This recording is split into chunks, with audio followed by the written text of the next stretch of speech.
If you meet me at the corner of Russell and Albina, just about a block from Mississippi Avenue, I'll take you to a house where they hang carpets on the wall. And if we go there on a Sunday, there's a song I'll take you through.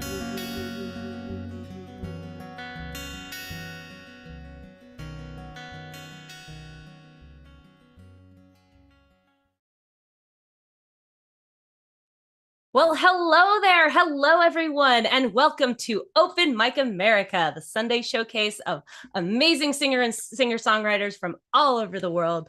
And today we've got myself, Laura. I will be your MC for tonight. We've got Mike Simpson, who will be our interviewer. And of course, our engineer is Capo Dave Williams, aka the founder of this wonderful thing. He's the creator, he's the builder of Dandy Hybrid Guitars, and he's always working tirelessly behind the scenes, including tonight, to make sure that we are all visible so that you can see and hear us and we all sound amazing. I was here for sound checks. It's going to be great because tonight, thanks to technology, we get to travel all around the country because our mission at Open Mic America is to support your local open mics. You can go in person to see songwriters performing their original music, and tonight you get to see those same performers in their own living rooms. Without gimmicks or frills, this right here is the beating heart of American music, that tapestry of story and song that has been weaving us together for generations. So everyone go ahead and wave. I'll announce our performers tonight. We have 9 states represented tonight among both the staff and the performers. We've got Jennifer McQuaid from Auburn, Maine, Black Door 74 from Amherst, Massachusetts, Joseph Isaacs from Columbia, Maryland, Dave Irwin from Vancouver, Washington, Bill Palmer from Jekyll Island, Georgia, Marilyn Coffey from Huntsville, Alabama, Mike Simpson from Saratoga, California, and Lawrence Campling from Sacramento, California.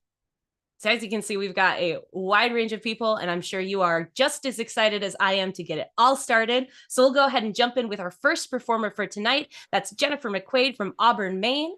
And her favorite local open mic is the Catbird Cafe in Weymouth, Massachusetts. So Jennifer, go ahead and take it away. Well, thank you so much, Laura. Nice to be here again on short notice. Anyways, I'm going to start it off with a song I wrote while I was up in Maine, and I had a very special person, invite me to, I want to say it's a private beach, but it's not. It's a public beach, but oh my God, was it far out of the way. I was kicking and screaming the whole time going there, but once I got there, I just couldn't believe how absolutely gorgeous it was. And we had a nice time. And so anyways, the first song is a song about that beach called Popham Beach.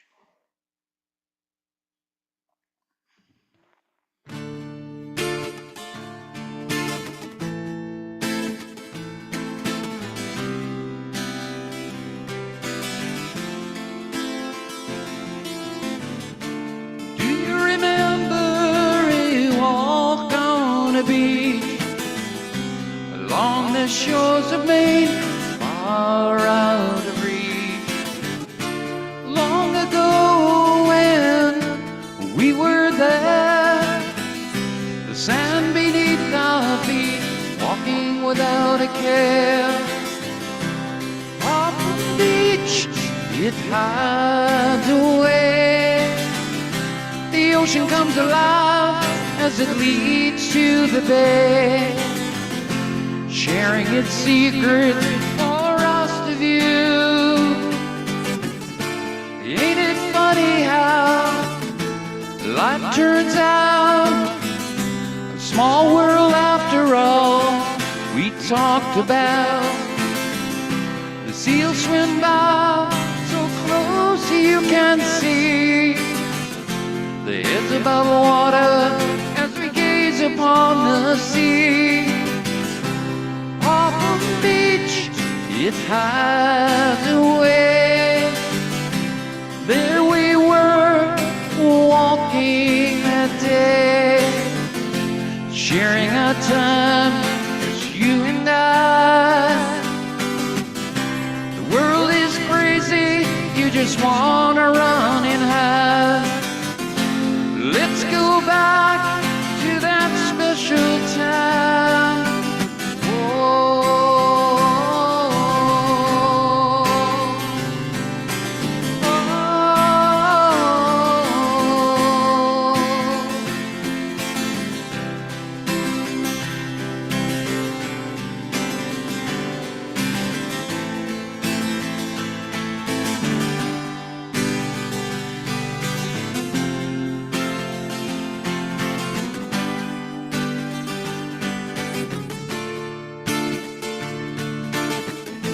A long cool winter, waiting for the spring. Robins fly and bluebirds sing. The summer's here, there's beauty all around. Let's take another walk along Popham Beach. Popham Beach, it hides away. There we were, walking that day, just you and I. Oh, the world is crazy, you just wanna run and hide. Let's go back to that special time. Whoa.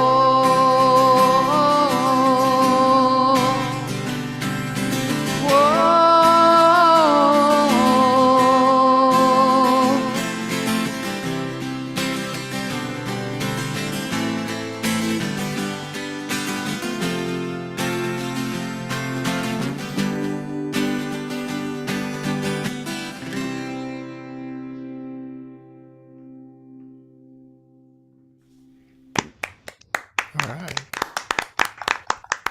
Well, thank you so much. Okay, this next song is an absolute brand new song, and we're going to give it an attempt tonight. This song, I actually heard another writer write this beautiful piano music, and I haven't had a chance to learn it on the piano yet. So I'm just gonna, use the chords here, and very shortly I'm gonna release it, and you'll be able to hear the other version to that. But anyways, this song is called Faded. About another relationship, right?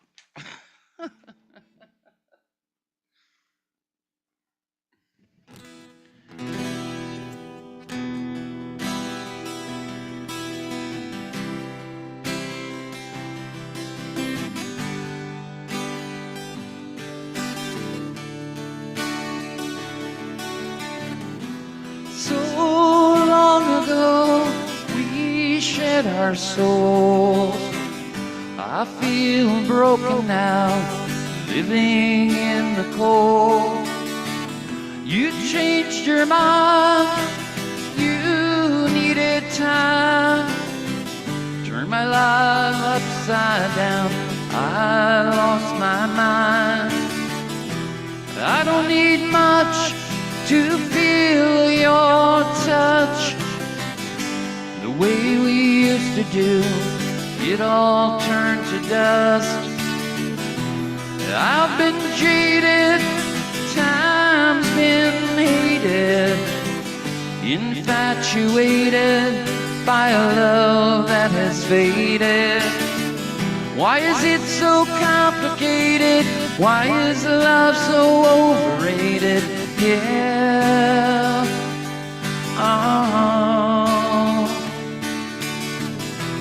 The sun fades away into the night. I stare out into a pale moonlight. Well, it don't matter, maybe you were right. All I know, I need you one more time tonight. I've been jaded, time's been hated, infatuated by a love that is faded. Why is it so complicated? Love is overrated, yeah.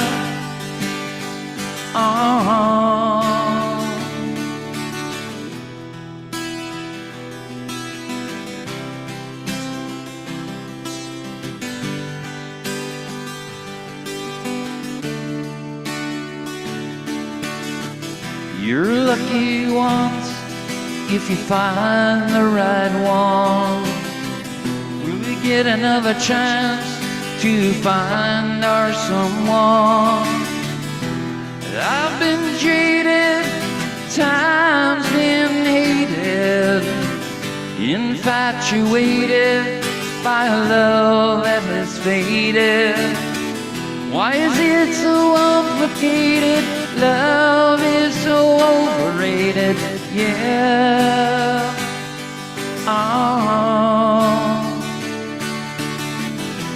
The sun fades into the night. I stare out into a pale moonlight. It don't matter, maybe you were right. All I know, I need you one more time tonight. I've been jaded, time's been so hated, infatuated by a love that has faded. Why is it so complicated? Love is so overrated, yeah.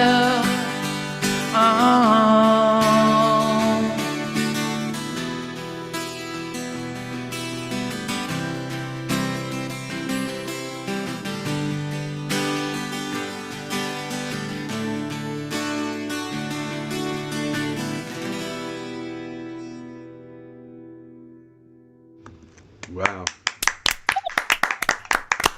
Well, right. thank you so much. I want to put that song on loop for my I need a good cry days. Like that's what that feels like. I'm gonna pass you over to Mike now. All right.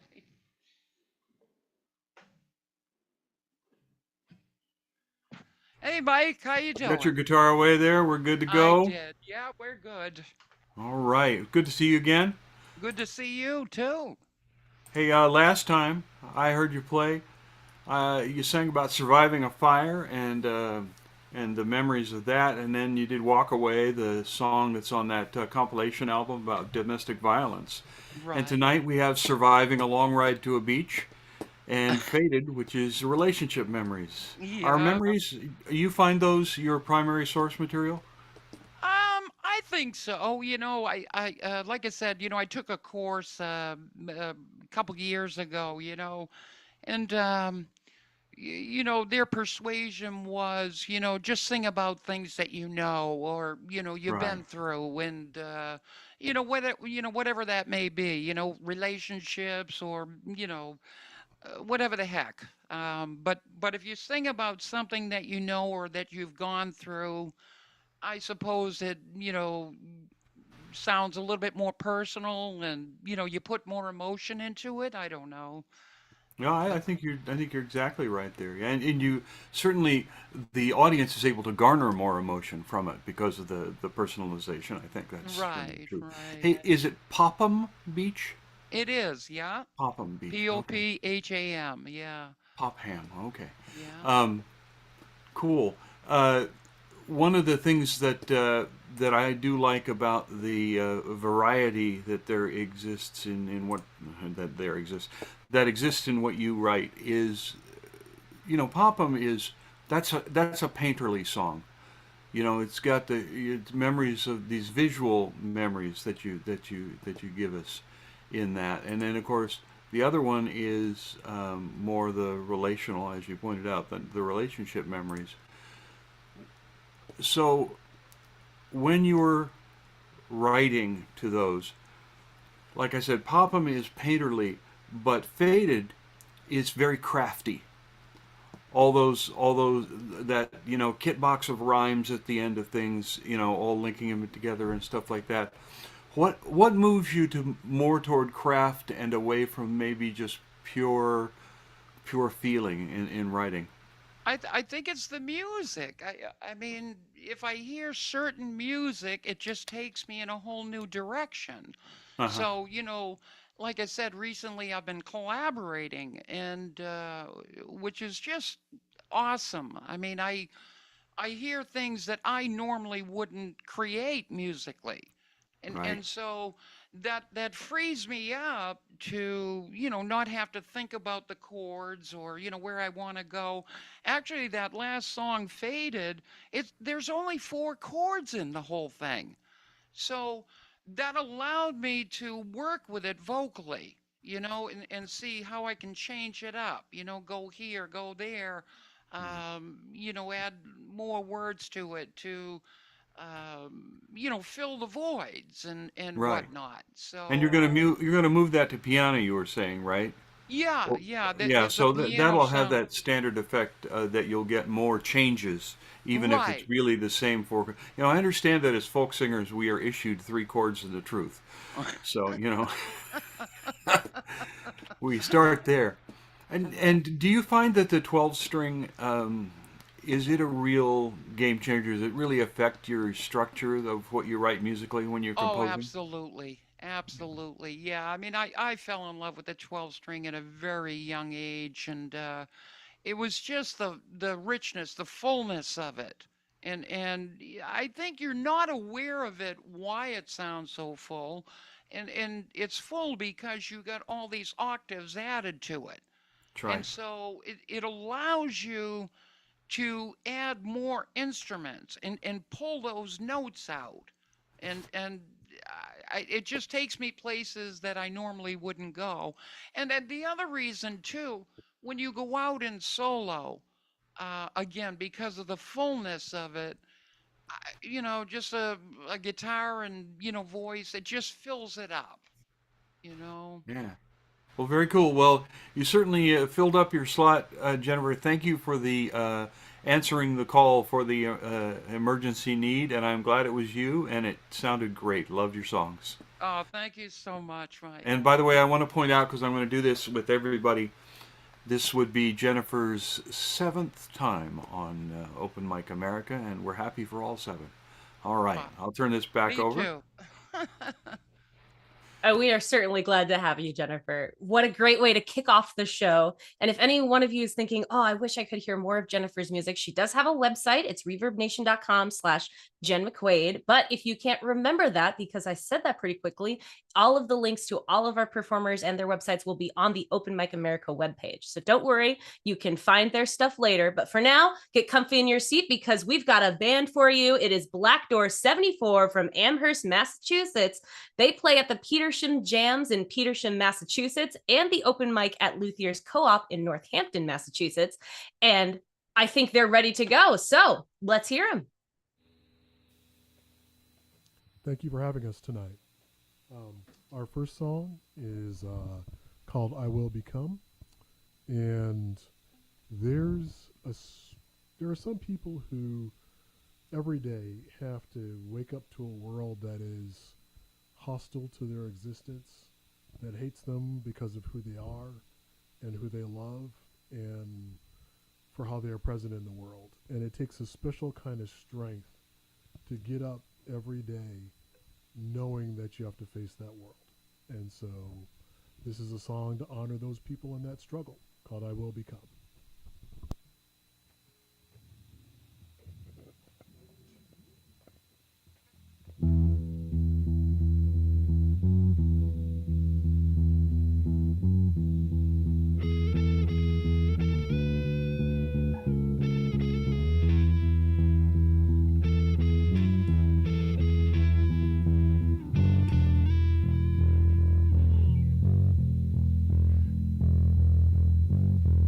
Every morning is the same. I look at that face in the frame. Oh, I'm a stranger just standing in. Seasons keep turning. My heart is yearning. Oh, but emptiness keeps sinking in.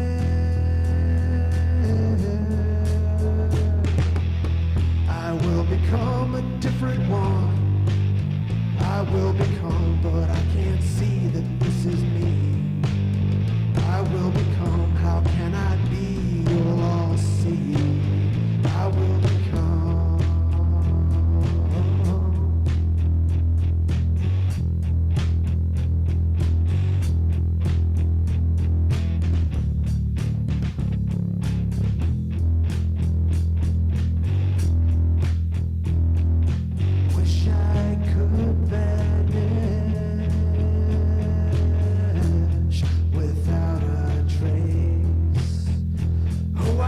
can't escape that mirror I face.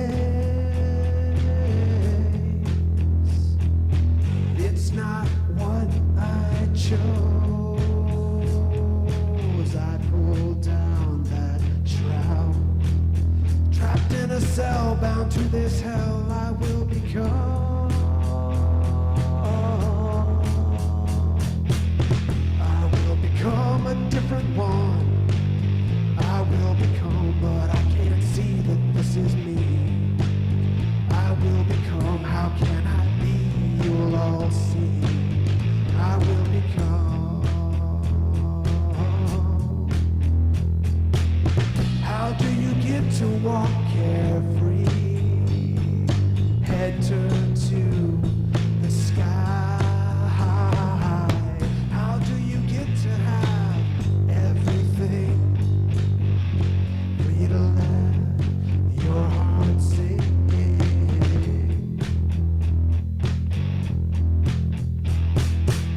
I will become a different one. I will become, but I can't see that this is me. I will become, how can I be? You'll all see. I will become.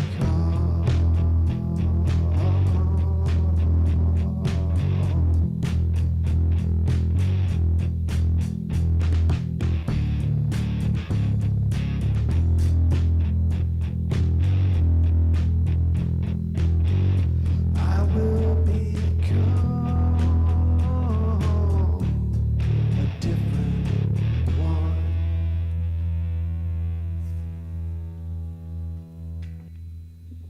Yeah, Nice. I was getting into the groove with that one. Very nice. So much, folks. We're going to do one more original song for you. I actually played this song by myself the last time that I was on Open Mic America. Unfortunately, my bandmates couldn't make it to be with me, and we were excited to do it together, and we thought, let's do it together this time. If you want to hear the story behind that song, you can listen to that other Open Mic America from a few months ago. But the gist of it is that I started with a guitar composition that you're going to hear part of right now, and I could never finish the song alone, and so I came to my bandmates, and the song came together very fast. And here it is. It's called Whisper Becomes a Roar. It is the title track to our recently released album, and if you're interested in checking that out, you can check out our website at blackdoor74band.com.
That no one sees.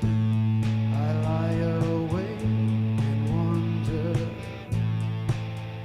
if it can be to find the secret pattern beyond the stars, or are we whispers to the crashing tidal wave, fireflies and jars?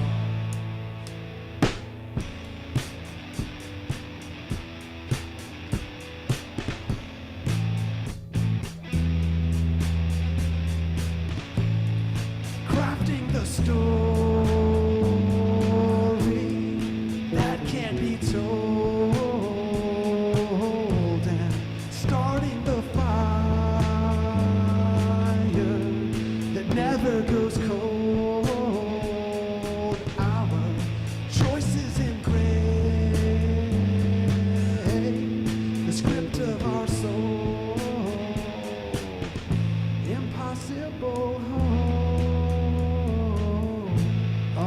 unreachable goal.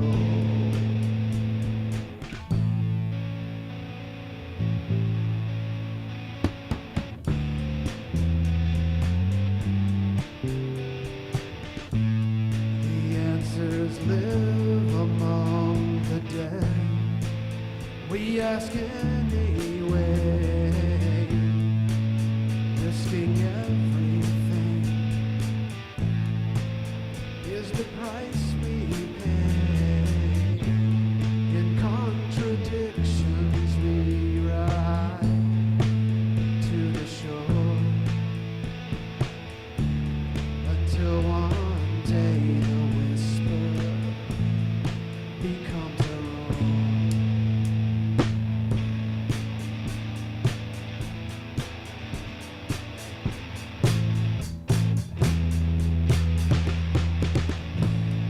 Crafting the story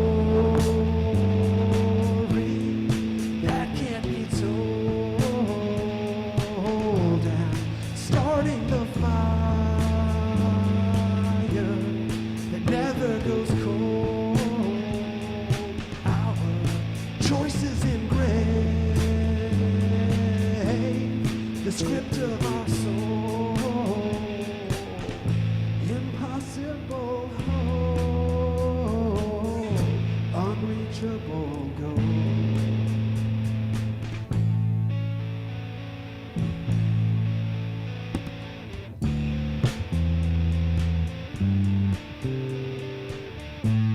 In contradictions we ride to the shore until one day the whisper becomes a roar.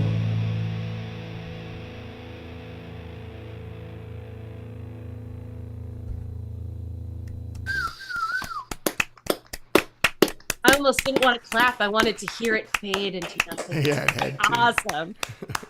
Very nice. All right, Mike, they're all yours. All right. I'm ready for them. Let's get the pictures lined up here, and then maybe I won't even wait for that. Oh, I will wait for that. All right, here we go. Okay, guys. 7th time. I think 5 of those times I was your interviewer.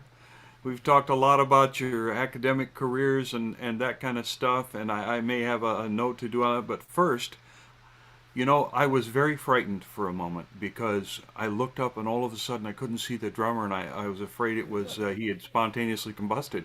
But he's here. Introduce yourself. My name is Greg Frost Arnold.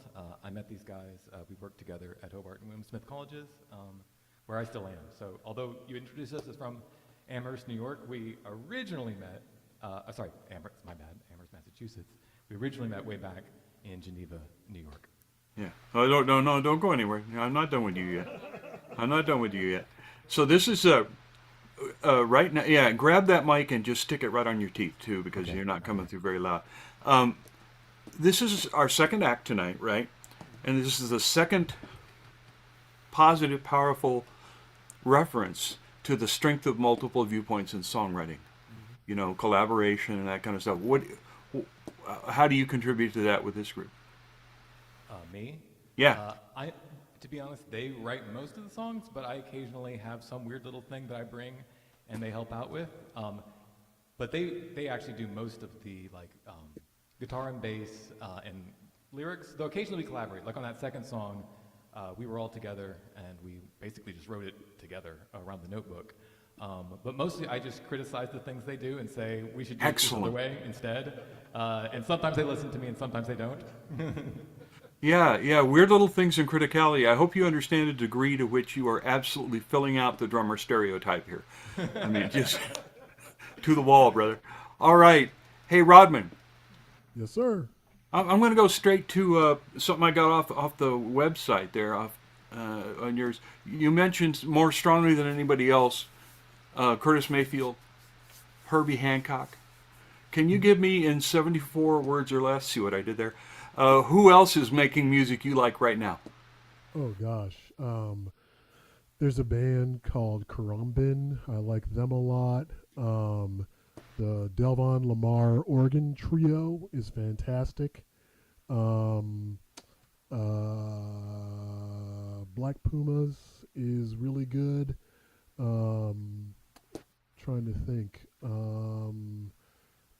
There's just a lot of really fantastic music that is out there.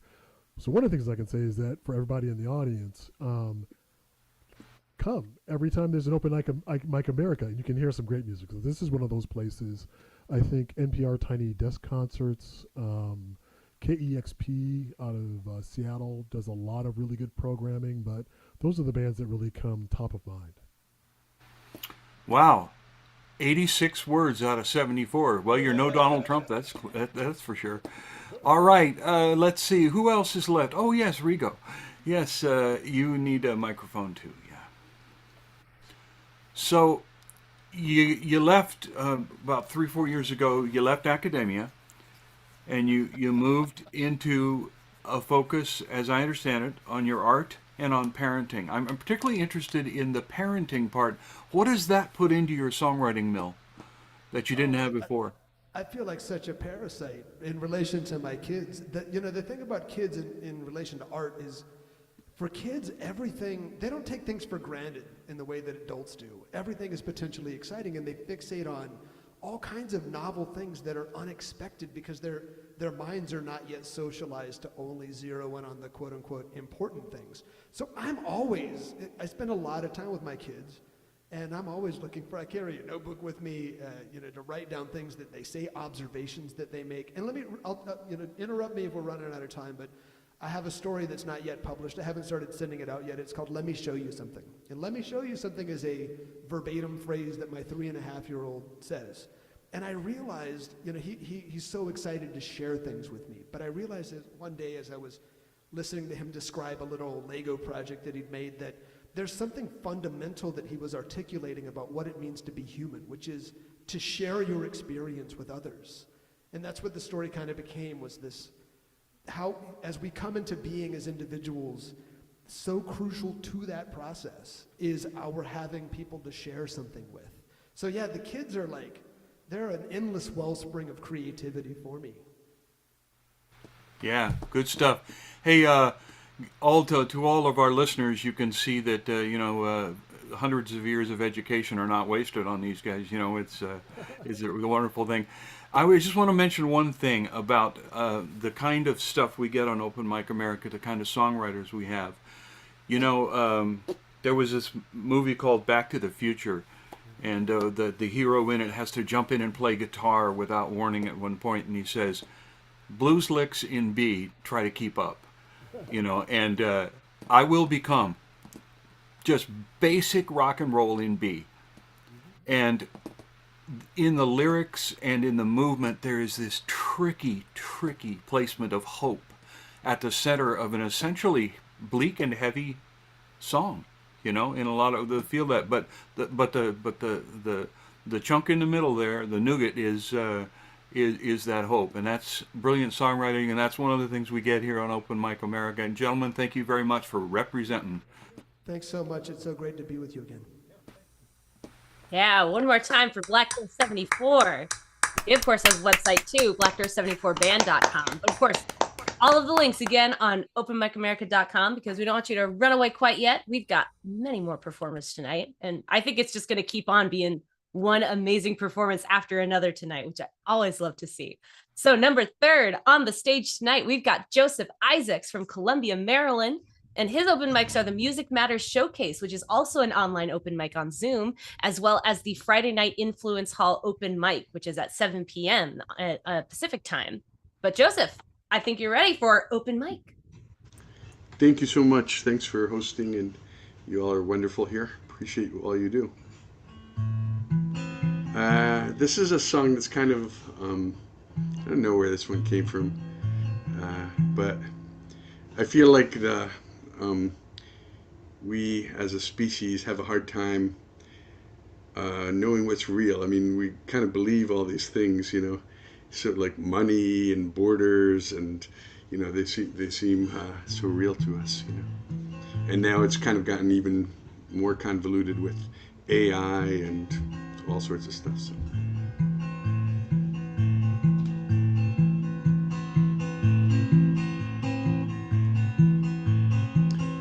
Rome is burning. Everybody's watching reality TV.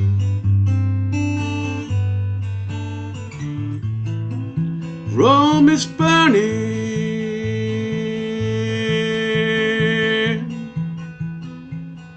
Everybody's playing virtual reality. And nobody knows what's real anymore. Nobody knows what's real.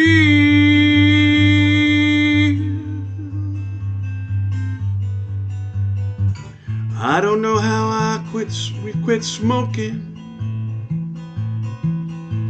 But somehow we did.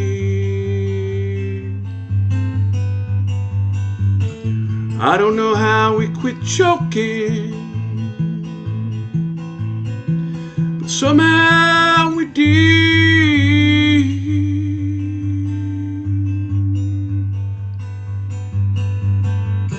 Hope is the slimmest shadow dangling in the corner of the room.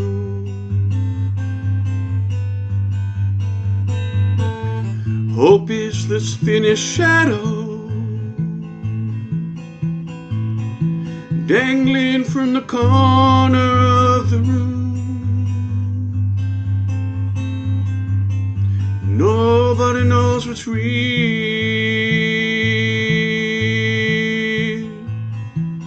We don't know what's real.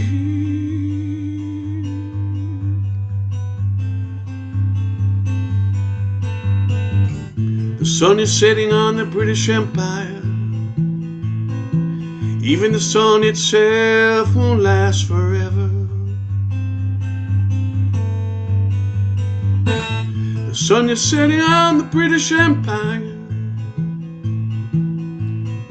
Even the sun itself won't last forever. I know everything is temporary. Still, do we have to burn through it so quick? I know everything is temporary. Can I get another fix? I don't know what's real anymore. You are real.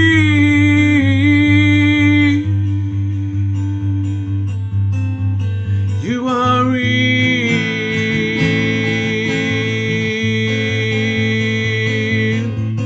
You are real.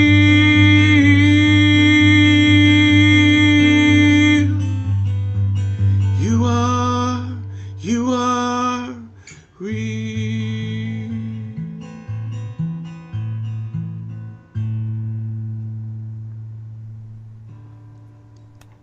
Yeah, very nice.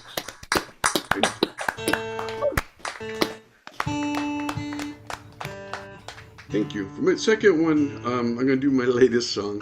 I can't resist doing the new songs. I think I like songwriting a lot, so I'm always writing songs. I've got it's a good problem to have, but I have a lot of songs and not that much place to play them. But I am, I guess I was, like, I kind of wrote this song in a down time when my emotionally down, and I think my thought process throughout writing the song, it takes me usually a few weeks to write a song. I play with it, I change it, I modify it. So during the process of writing the song, I think it helped me, and I feel like that sort of the conclusion, spoiler alert, but the conclusion I came to is that whatever you do to help your mental health, you have to do it a lot.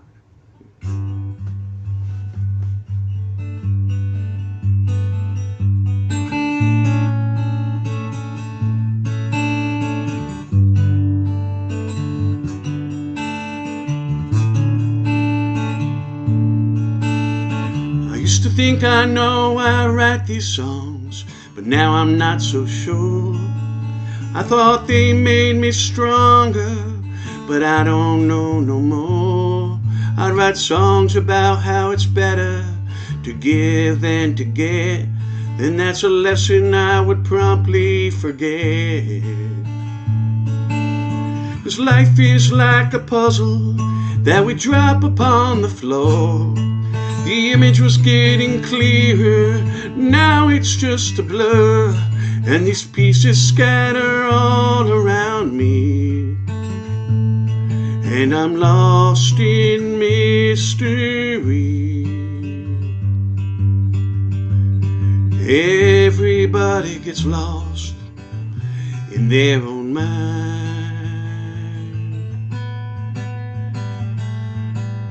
Peace of mind is what I'm trying to find. I'd write songs about gratitude, but it'd start to feel just like a platitude. I'd write songs about how it's okay to make a mistake, and then when I make one, I don't cut myself a break. Maybe that's why we gotta sing the chorus so many times, to try to etch the lesson deeper in our minds. So let me play that chorus. Let me play that chorus one more time. One more time.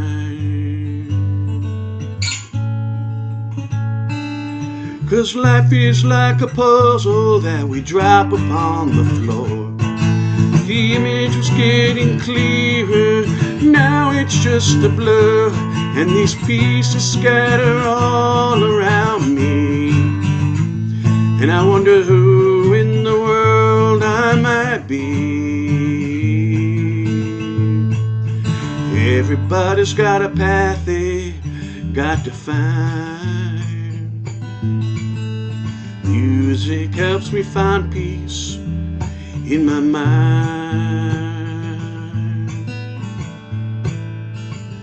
I write songs about relationships, about how it's better to listen and go slow. But then I go and I push you away right when I need you most. Maybe whatever you do to exorcise the demons from your mind, you gotta do it time after time. So let me play that chorus. Let me sing that chorus. I need to sing that chorus one more time. One more time. One more time. Oh my word. Thank you. Nice job. Thank you so much. Always. Appreciate you guys. Thanks for all you do. Oh, thank you for all you bring us, man. All right. This young fellow, Joseph Isaacs, he's a double-digit guy. This is his 11th time here, and 5 or 6 times I've had the privilege of interviewing him. I always know the people who have more because I look at them, I go, oh, I can ask him. Oh no, I asked him that before. Oh no, I have to go through that. So let's just start with the songs. That first song, Joseph, I honestly have to say, you know Robert, who does the interviewing too? Uh-huh. Our staff. I think so. I'm not sure. I know he's done your interview at least once. Okay. He's one of our staff members. He's been posting lately about the limits of AI's capacity to find or show truth, and that just really rung out and tied in, with your first song. And I think you're pretty clear in it, but make it plain. Whose fault is it? Is it the technology's fault? Is it? Well, it's not really actually about AI. I wrote that I mean, AI certainly comes to mind, right? You were talking But about it's VR, but similar. Yeah. yeah. I mean, no, I think like people have been getting caught up in illusions for like millenniums. Like I mean, whether it's like believing in demons or whatever it is. Like we've always. I kind of try to move away from like nobody knows what's real anymore to just nobody knows what's real because it's been going on so long. Um, but it's I guess like when I was writing it, I was just sort of like kind of focused a little bit on the sort of like the feeling that things were falling apart. So I think that was in my mind when I wrote it, like the feeling that like the first line, Rome is burning, everyone's watching reality TV. I just sort of that fear of like, okay, things are kind of coming apart and changing in ways that I'm not particularly comfortable with, and like so I think that was kind of more in my mind when I wrote it. Um, but it's like one of these songs that like keeps becoming more relevant as things progress, and I don't like it. I don't want it to be more relevant. Ain't that a shame? Yeah, yeah. Okay, on that second song, one of the things that as I went through some of your catalog online, Hmm. um, Oh, uh, thanks. the the thought that hit me the hardest was I just can't hear your songs, and Puzzle Pieces is a prime example of that, without Mm, constantly remarking internally on your thoughtfulness, on how mm, well considered your images and stuff are in there. thank you. What do you think about that as a critique? Yeah, I mean, for me, like I said, like it's kind of like, my version of therapy, in some ways. So, I mean, I like, and I hope that like the songs that I write will also be helpful to other people because they go through things. But yeah, I kind of like those stream of consciousness songs where, you can sort of follow the author's like thought process. And I try to do that sometimes, like with my songs. And Puzzle Pieces is definitely a good example of that, where it's just sort of like, you know, here's my process of logic, and maybe this somebody else will connect with this, and it'll be Yeah. useful to them. But So I nuts do and hope that. go Go ahead. ahead. Go ahead. You go ahead. Oh, I was just going to say, I do hope that everybody, we all, a lot of us here have music, and maybe a lot of people listening have music, but I do just hope that everybody finds something that some way of sort of digging in deep into the, whether it's journaling or anything like that, because I mean, I do find it such a worthwhile thing. I mean, we stay on the surface so much, and then Hmm. there's all the stuff under the surface. So, Yeah. So nuts and bolts stuff, songwriter stuff, sure. and feel free to be as brief as you like about this one. But just basically, what's your process for selecting the? You use a lot of open tunings, use Yeah. a lot of very interesting picking patterns and stuff, and they match up and support with your lyrics. Mm. In my experience, extremely well. And so, Mm. how do you make those selections? How do you derive those things?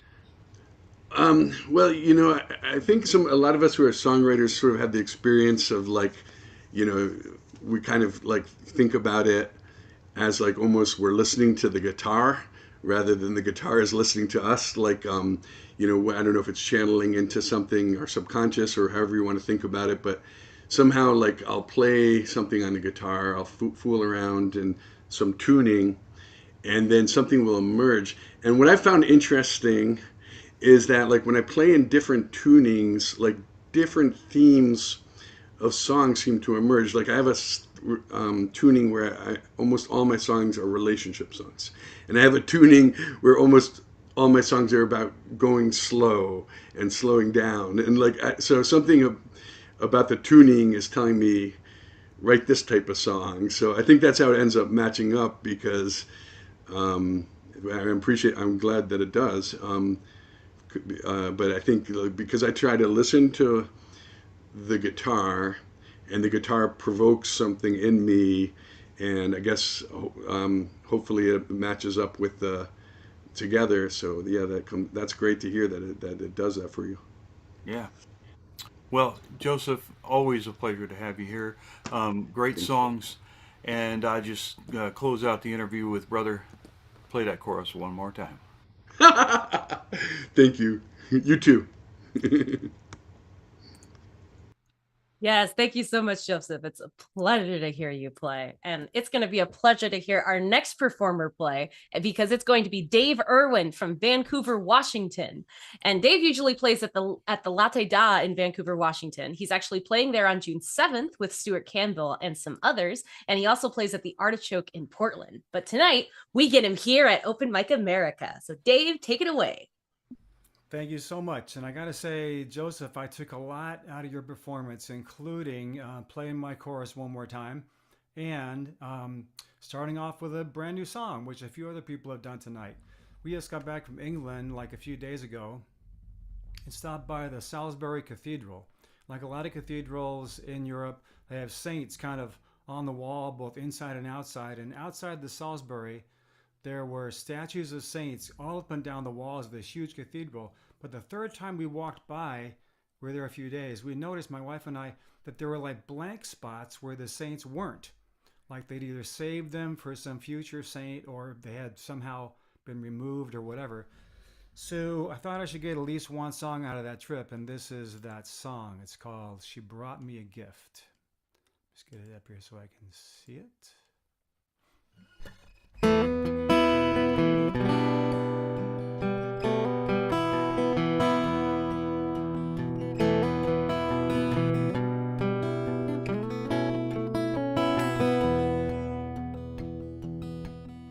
She's wearing a dress that says she wants me. It's the way she walks into the room. I'm not sure what I'm gonna say to her. I got a feeling it's gonna be soon. She's been waiting for me for a while now. Got the patience of a saint on the wall. But some of those saints are gone now to other missions they were called. Ah, let me hold you close. Ah, again and again. Oh, let me speak the words and do what we promised back then.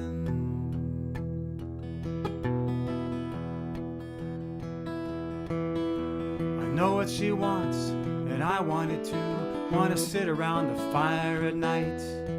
We want to feel the heat and take it inside. See where it takes us tonight.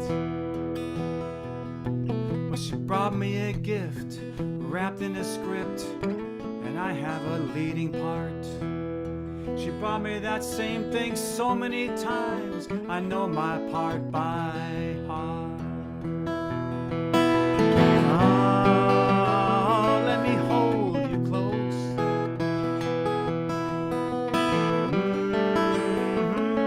Again and again. Let me speak those words. Do what we promised back then.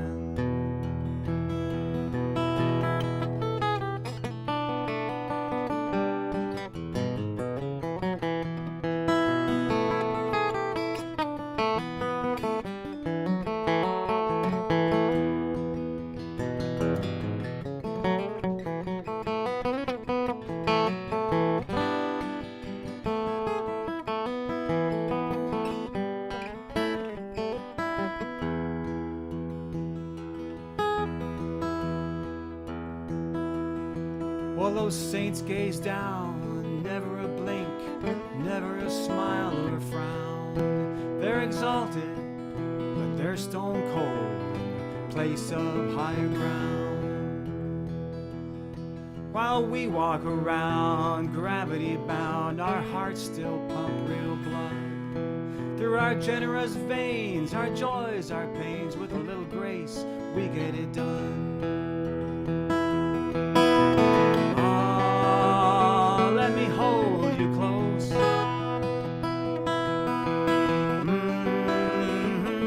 Again and again. Ah, let me speak those words. Do what we promised back when. Here it comes again. Ah, let me hold you close.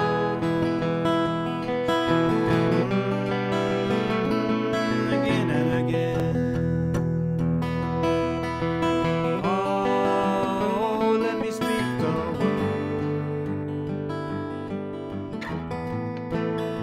Do what we promised back then.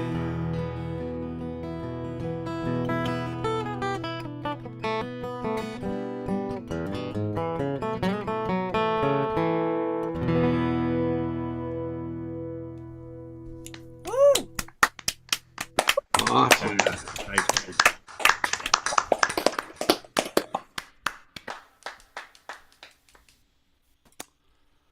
All right, this next one is not a new song, but I don't play it all that often. This one is about everybody's favorite topic, young love. So let me just get this up rolling here. It started off based on some real people, but the more I sort of built it, it transformed into kind of an imaginary couple. So this is called Russell and Sarah.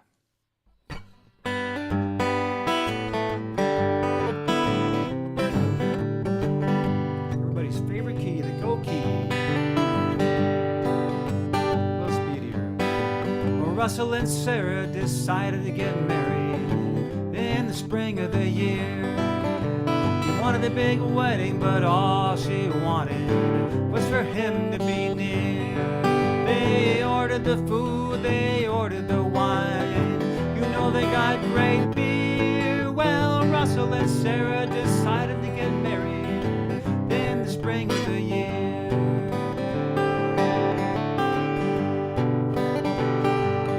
Well, now Russell was a foodie. He was hands-on. He liked to can and bake.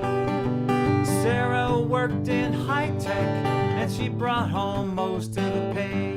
Her mother said she's a sensible girl. She knows just what to do. But her father worried about what the world was coming to. They had an old Toyota.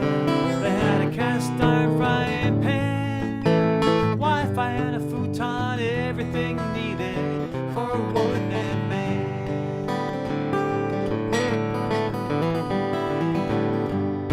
Well, they wanted to live in the city, you know, with a house and a yard. They got them a little place, they only had just the one car.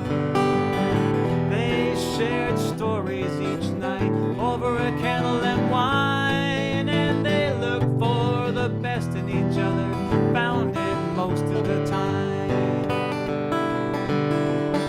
Then one day, the boss said to Sarah, you gotta pack for Shanghai. He said, you know those guys over there, ay, ay, ay, ay. Well, they need a firm hand, just what you can provide. Well, she went home to Russell, she said, honey, honey, should we give it a ride? They had an old Toyota, a cast iron frying pan. They had Wi-Fi and a futon, everything needed for a woman and man. Well, now Russell, he said fine by me, and he packed up his wooden spoons. Seattle was good, getting better all the time, but Shanghai, that's too cool. He had been saving his money, the money for grad school, but this was one of those times in life you just gotta break the rules. Now Sarah thought she was pretty lucky. She had a great guy. She and wondered, was that job all there was, or was she living a lie? Till she got that whole thing loose, she could really live her life. And when she thought about it, she thought, who needs Shanghai?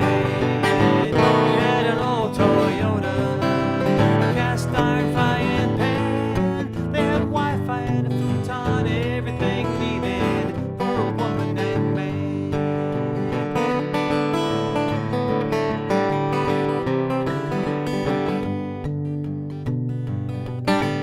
You might think that Sarah gave up the catbird seat.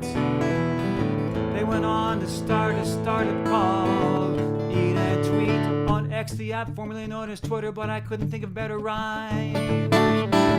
People send them food ideas that they post online, hooking up people who love to cook with those who love to dine.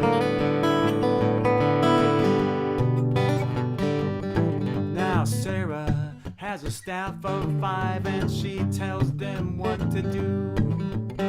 They never thought it would go this way, but really, who knew? They're becoming famous in certain foreign towns, and every night they toast the sunset over the Puget Sound. They got a new Toyota, a whole set of frying pans. They got Wi-Fi and a futon, everything needed for a woman and man.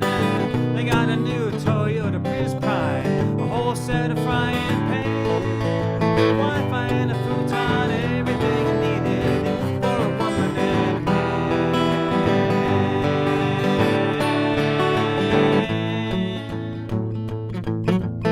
You know a little love and faith, you know they can.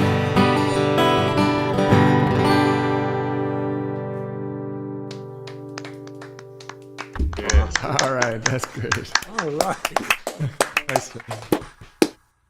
A modern love song. I love it. Thanks, yeah. So, Right, modern indeed. So, first off, that's some fine picking there, son. oh, That well, is- thank you. Like the guitar work, that was great. There's a thing.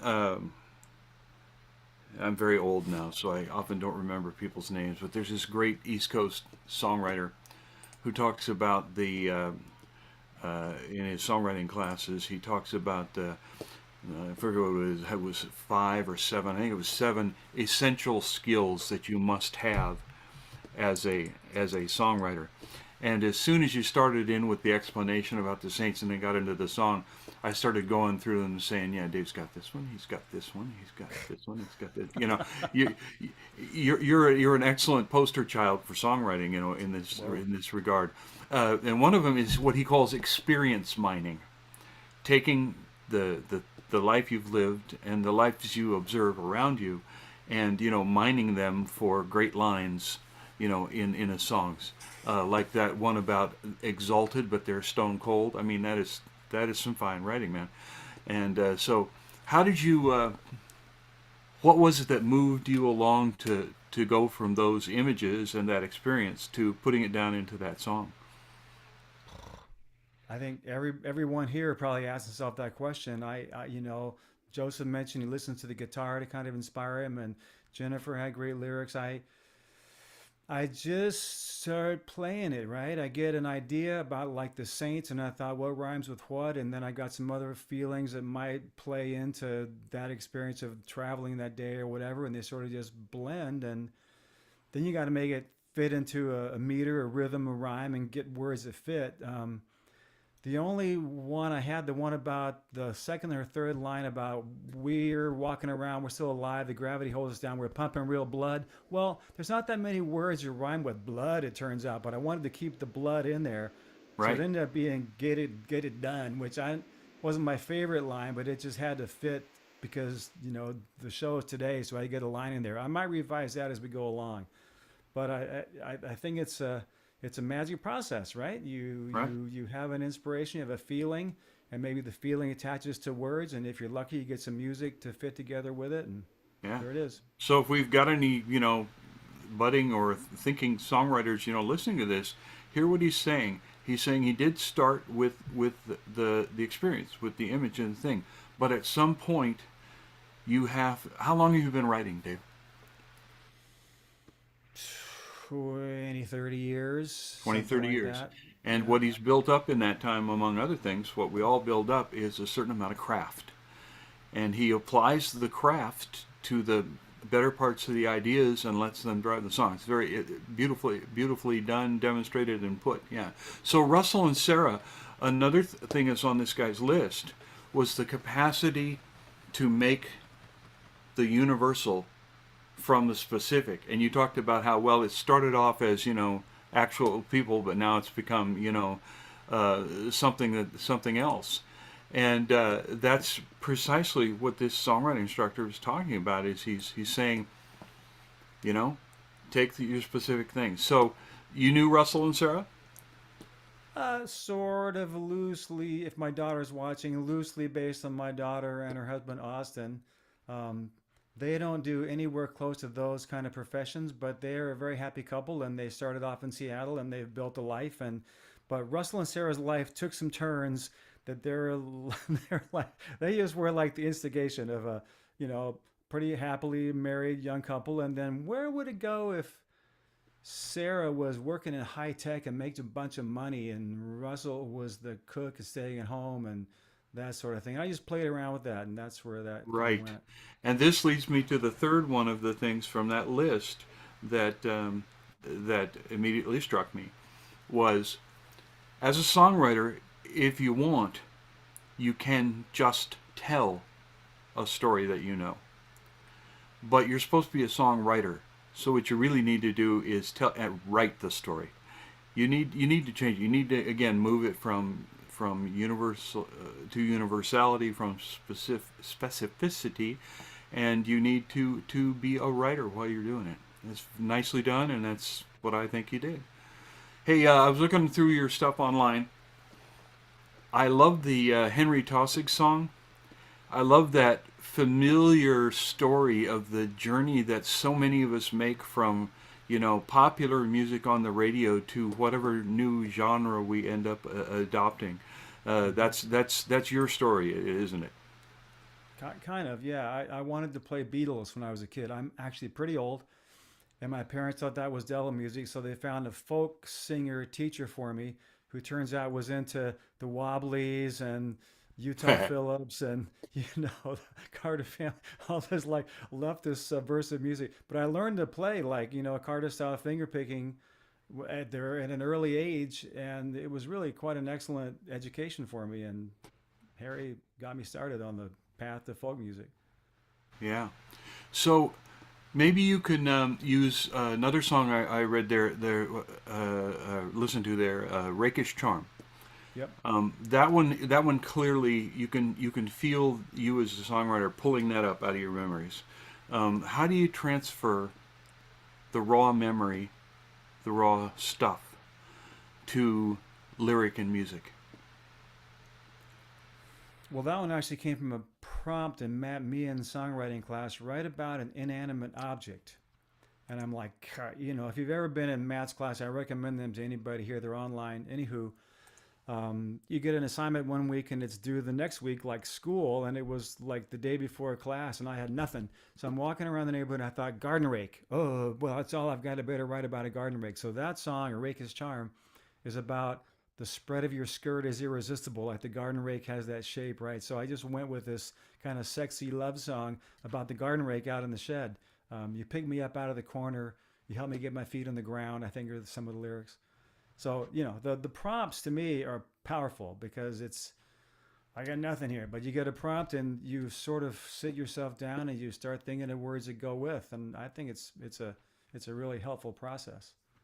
Yeah. Another example of applying craft to the need to write a song, Yep. Well, great to hear you. I'm glad that you're back. I hope you'll be back many times again. Lovely songs tonight. And I'm going to send you back to our host. Great. Thanks for all you do. It's great. Yes, thank you so much, Dave, bringing us into our mid-show break. So if you need to stretch and get up, but don't actually go anywhere, we're just going to stretch and think about free guitars. Free guitars. Why free guitars? Because we want everybody to know that everyone who is on the show, that's performers and volunteer hosts alike, gets a ticket into a fishbowl for an annual drawing for one of Capo Dave's Dandy hybrid guitars. If you're wondering what makes it a hybrid guitar, you just got to imagine if a good archtop guitar got married to a D28, the kid would sing like a dandy. And you'll find a link to the Dandy hybrids at the bottom of the Open Mic America homepage. That's openmicamerica.com, the same place you can find all of the links to all of our performers' websites. And that brings us to the end of the mid-show break. So sit back down. We've got some more performers to you. And I see our next one is already ready. It's going to be Bill Palmer from Jekyll Island, Georgia. And he plays at the Johnson Bar in Paducah, Kentucky, the Pand Open mic, that's just online, and at the Palm Coast in St. Simon's Island in Georgia. So Bill, if you are ready, we'd love to hear you here. Let's see. Am I unmuted? Yes. All right. I have to admit, I've already lied to all of you. I don't really play at the Palm Coast, but I hope to. Let's see, I'm kind of fascinated with old-time music styles, I guess, and so I'm going to try to, one of them is a sad song to up-tempo music, and the other one's a blues song to, I don't know, we'll see how it goes. This is called I'm So Sad and Blue.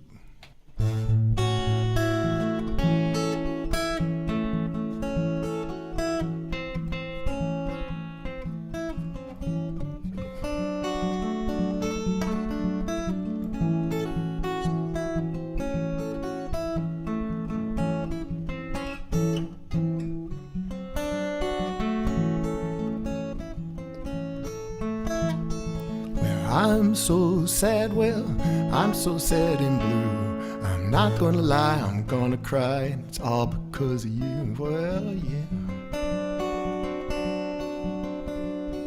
Then I'm so sad and blue, well, I'm sad and lonely too.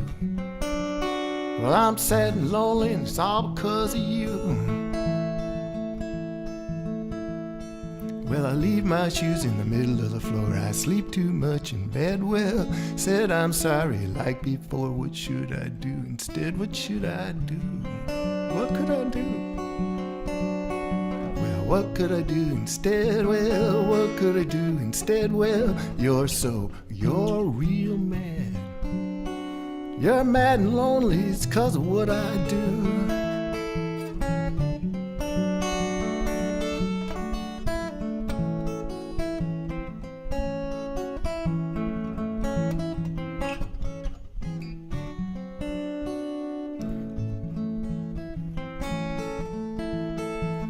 Got so sad I bought a boat. It must have been filled with lead now. Turned that boat, it didn't want to float, and I went to the bottom instead. Well, I went to the bottom.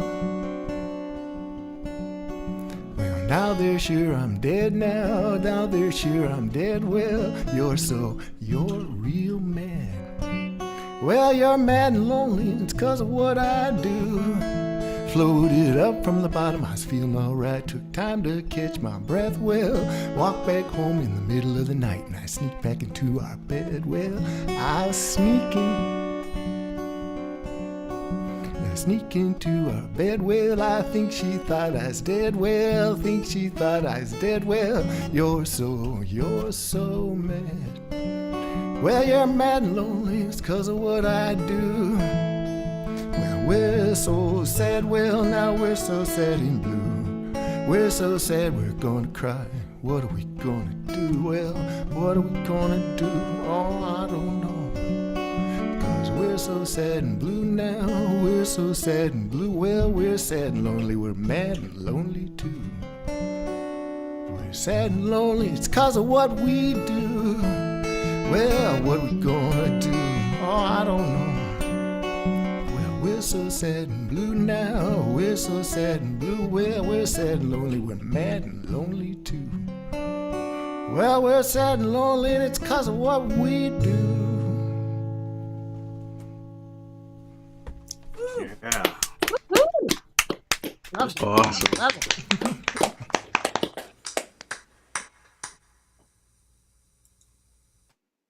So this is sort of another sad song.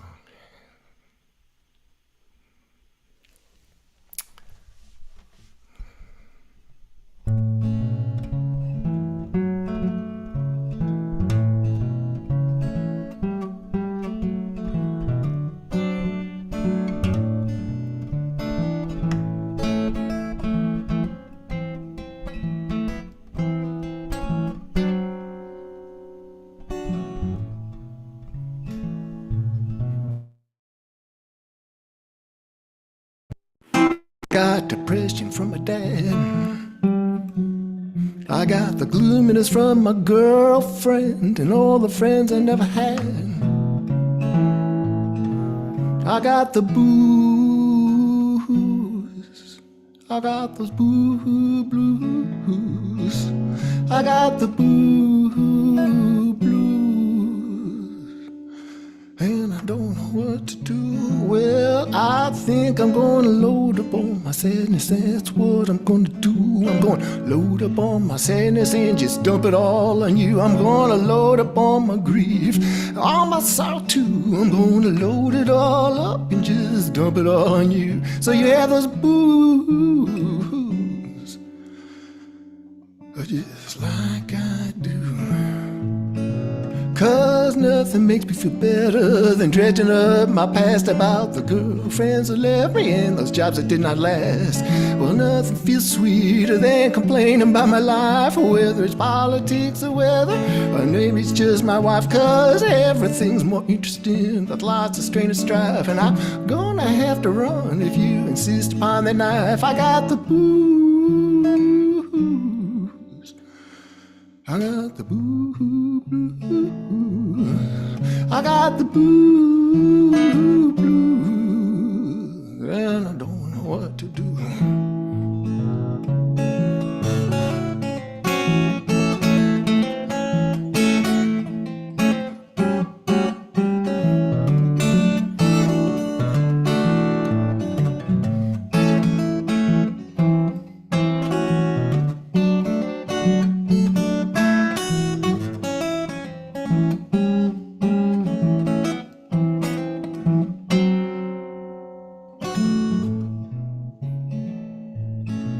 Well, nothing makes me feel better than dredging up my past about those girlfriends that left me and those jobs that did not last. Well, nothing feels sweeter than complaining about my life, whether it's politics or weather, or maybe it's just my wife. Well, everything's more interesting with lots of strain and strife. Well, I'm gonna have to run if you insist upon that knife. I got the booze. Oh, I got the boo blues. I got the blues, oh, and I don't know what to do. Well, I think I load up all my sadness, that's what I'm gonna do. I'm gonna load up all that sadness and just dump it all on you. I load up all my grief and all that sorrow too. I'm gonna load it all up and just dump it all on you. So you have those booze, oh, well, just like I do. Say have the booze, just like I do. You have those blues, and you don't know what to do.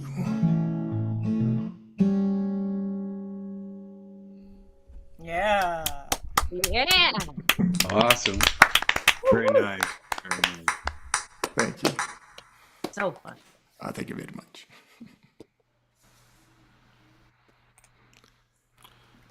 I always like to, disclose appropriately. Mr. Palmer and I play on a couple of different open mics together. So I have never met him in person, but I've heard a lot of his stuff. And I have to say, you're a fun guy as a songwriter, Bill. Your stuff it has a tendency to be uplifting even when it's about something as sad as the blues, Yeah, I'm kind of fascinated with that whole part of the thing. Yeah, happy anniversary. Thank you. 1990 was a good year for you, obviously. So, It was. But I know you've done considerable relocating, particularly lately. Yes. And I'm curious, I sort of always wanted to ask you this, but we talk too much on those open mics anyway. Um, how does the moving, what does it do? How does it affect, how does it empower, or whatever, your songwriting? I think it unbalances everything, which is, for the most part, a great thing.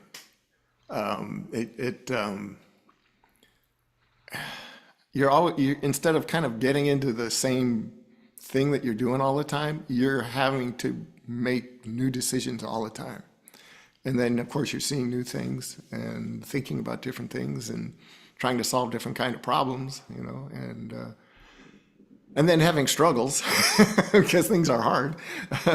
It's easier to not move. It's easier to do the same thing all the time. But and so then there's struggles that come up, and so then you try to think about how awful or great those things are, and they make good food for songs sometimes, I think. Cool. So the first song, Finger Pickin' Blues, with definitely patter lyrics. Yeah. You have, in my experience, always tended to write in genre. You definitely have. I mean, there's definitely an identifiable class of song that you're writing in, but there's always this individual turn to it. What did you do to make that first one all yours? Let's see that. Yeah, that one came out. It was sitting on the porch in the sunshine, in a beautiful day. And I'm sorry, sir. Given where you moved from and where you've moved to, shouldn't you say sitting on a porch? Well, Kentucky has a bit of a drawl as well, but I still have that flat Chicago accent. But I guess sitting out in the sunshine, sort of that kind of style, bouncy finger picking, and it just sort of, the sun's out and it's beautiful and birds singing, which is a big deal for me. I love birds, so they're jamming too, And so that just kind of popped out. I really liked it, and if you remember, I played it as an instrumental on the open mic that we're on. And so and then I came back the next week. I said, I'm gonna come up with lyrics, and then I came up with sad lyrics, and everybody's like, well, why did you do that? And it's just like, well, it's kind of like, it was really nice, but it's just like you're going through some struggles, and so sometimes I think that time is sort of agnostic. It just goes, and you can paint on it what you want to paint, and so it's like, okay, music is sort of like the agnostic, just it's bouncing along. It's just what it is, and if I choose to be sad, I'm sad against this wonderful backdrop. So that's kind of how I think about it, So, and then of course making up some sort of ludicrous lyrics, plot wise, in the song is always fun with that kind of genre. You can kind of do that. Yeah, you got room for that, yeah. Yeah. The second song caused me to note once again how closely you pay attention to the shape of the tune, to the shape of the melody and the thing. The blue hoo and all that kind of stuff. There's some powerful intentionality that's in there. How do you do that work? Where does that come from? Does it change as the song grows? Yeah, and that's another one that actually, it was always going to be a blues song, and the lyrics on that one came first, and so it was kind of those ideas. Just from, I guess, me being this way and other people that I know. Also as songwriters, we have incredible power because we can make these lyrical things that affect people. And it's like, we could write a sad song and we could do some damage, it's just like, you know what I mean? It's like, point this gun, boom, And it's like, okay, I'm gonna, you got to be careful what you're saying sometimes. But sometimes you want to sing it because it is cathartic. It is like, somebody was saying, it's therapeutic. I mean, I think a lot of us are doing this because, there's some kind of itch we got to scratch, and that's how you relieve that thing. And so as far as how that goes, I think I don't listen to much music, but what I do hear, especially genre-wise, it really gets buried in there. And when I start writing music, sometimes it clicks into a genre. And so then I kind of have cliches from that genre kind of in there, and then they just come out sometimes lyrically and, whatever. Yeah. Well, thank you very much for cutting my last question I was going to ask you off at the knees. I was going to ask what other musicians have or do influence and inspire you. But if you're not listening to a lot of stuff, I guess we can toss that question and just thank you for playing. Well, no, I do have some. I could say a couple, but we'll just leave it there. All right. Well, next time I'll get you on that one. That's no problem. So write some down. I will. Anyway, Bill Palmer, his 6th trip to the open mic. Oh, is it really? Awesome. Yeah, and I didn't know. Wonderful to have you, and Thanks, we'll guys. have you back again. I have no doubt whatsoever. I'm going to turn this over to Laura here. Thank you, Mike. Leave it to Mike to give our performers homework for the next time they're on the show. But then again, it just means that they get to come back, which is even better. But for now, it looks like our next performer is ready. I see she's already unmuted, and that is going to be the one and only Marilyn Coffey from Huntsville, Alabama. And she is seen at the Dog Bar, which is a weekly Wednesday night open mic in Huntsville, Alabama. And there's also a monthly open mic at the Old Town Beer Exchange, which is on the first Thursday. She also does some online open mics, and now I'm glad that we get to be counted among them. So Marilyn, the stage is yours. Hey, this is an older one, and I wrote it in 2020. Like, COVID really was really good for me. I started writing a lot of songs, and it's unusually sincere for me because I'm more about being clever or funny or something. But I had a sadness, which was, maybe other people know about this, but when you have a mentally ill family member, so I kind of wrote this as an incantation and to express my feelings about it, and but it was like a magic spell that I cast, and it may have worked because things are better now.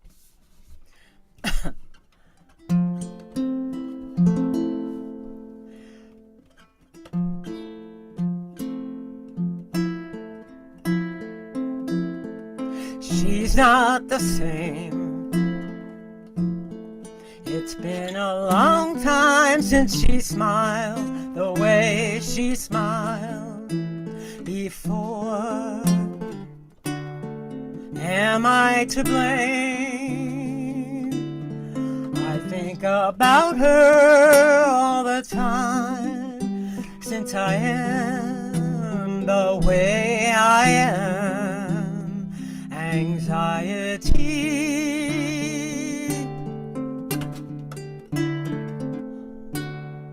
The sources of her fall from grace cannot be traced. I'd be crazy to think I had an answer, but there are answers if we could remember all the questions. She's not the same. It's been a long time since she laughed the way she laughed before. Anger and pain, fear and illusion, she's lost at sea. No island of shared reality.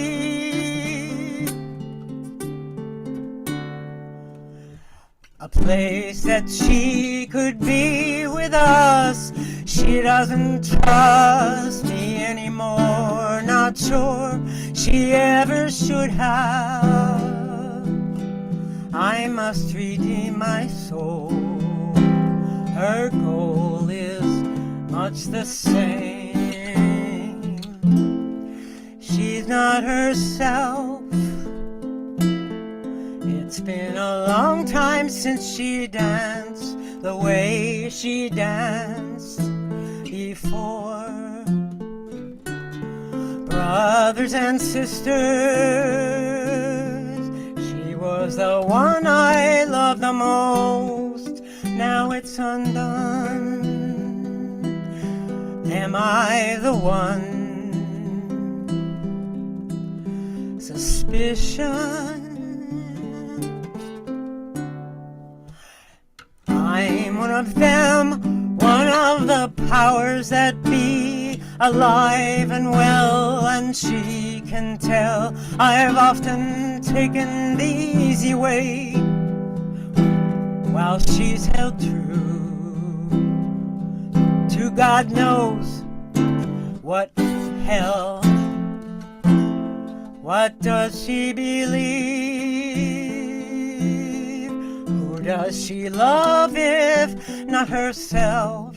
She doesn't care, but I do.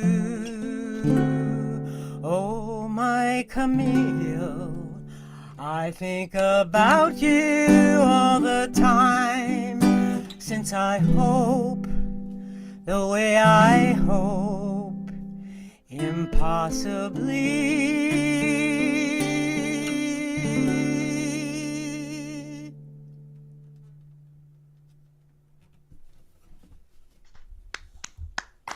Wow.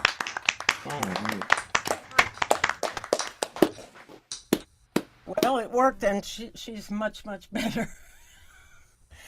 And this is just a sort of introspective ditty that I did like a couple years later.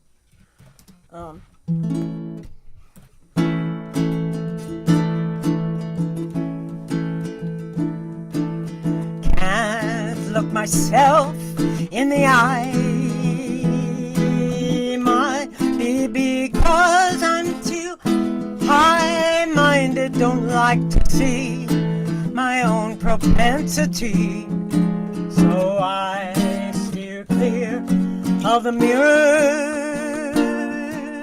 I can dish it out, but I can't take it, so please don't make me shout. I'm trying hard to fake it. If I turn away from the mirror, things are bound to be clearer, and I won't be afraid, I won't be dismayed if I forget about the mirror.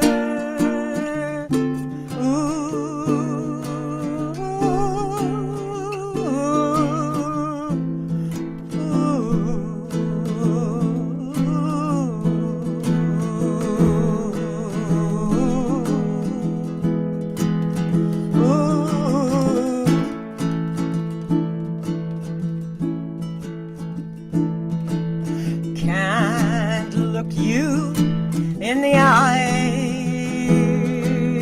Maybe I don't really try to connect. Don't need to see another one like me, and I don't need you to be my mirror. I can dish it out, but I can't take it, so please don't make me shout.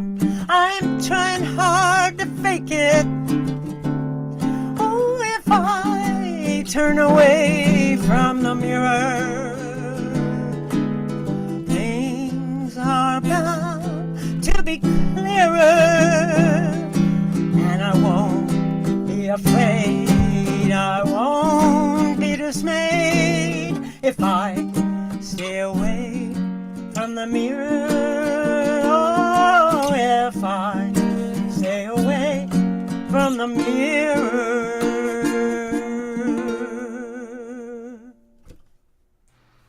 Oh, yes.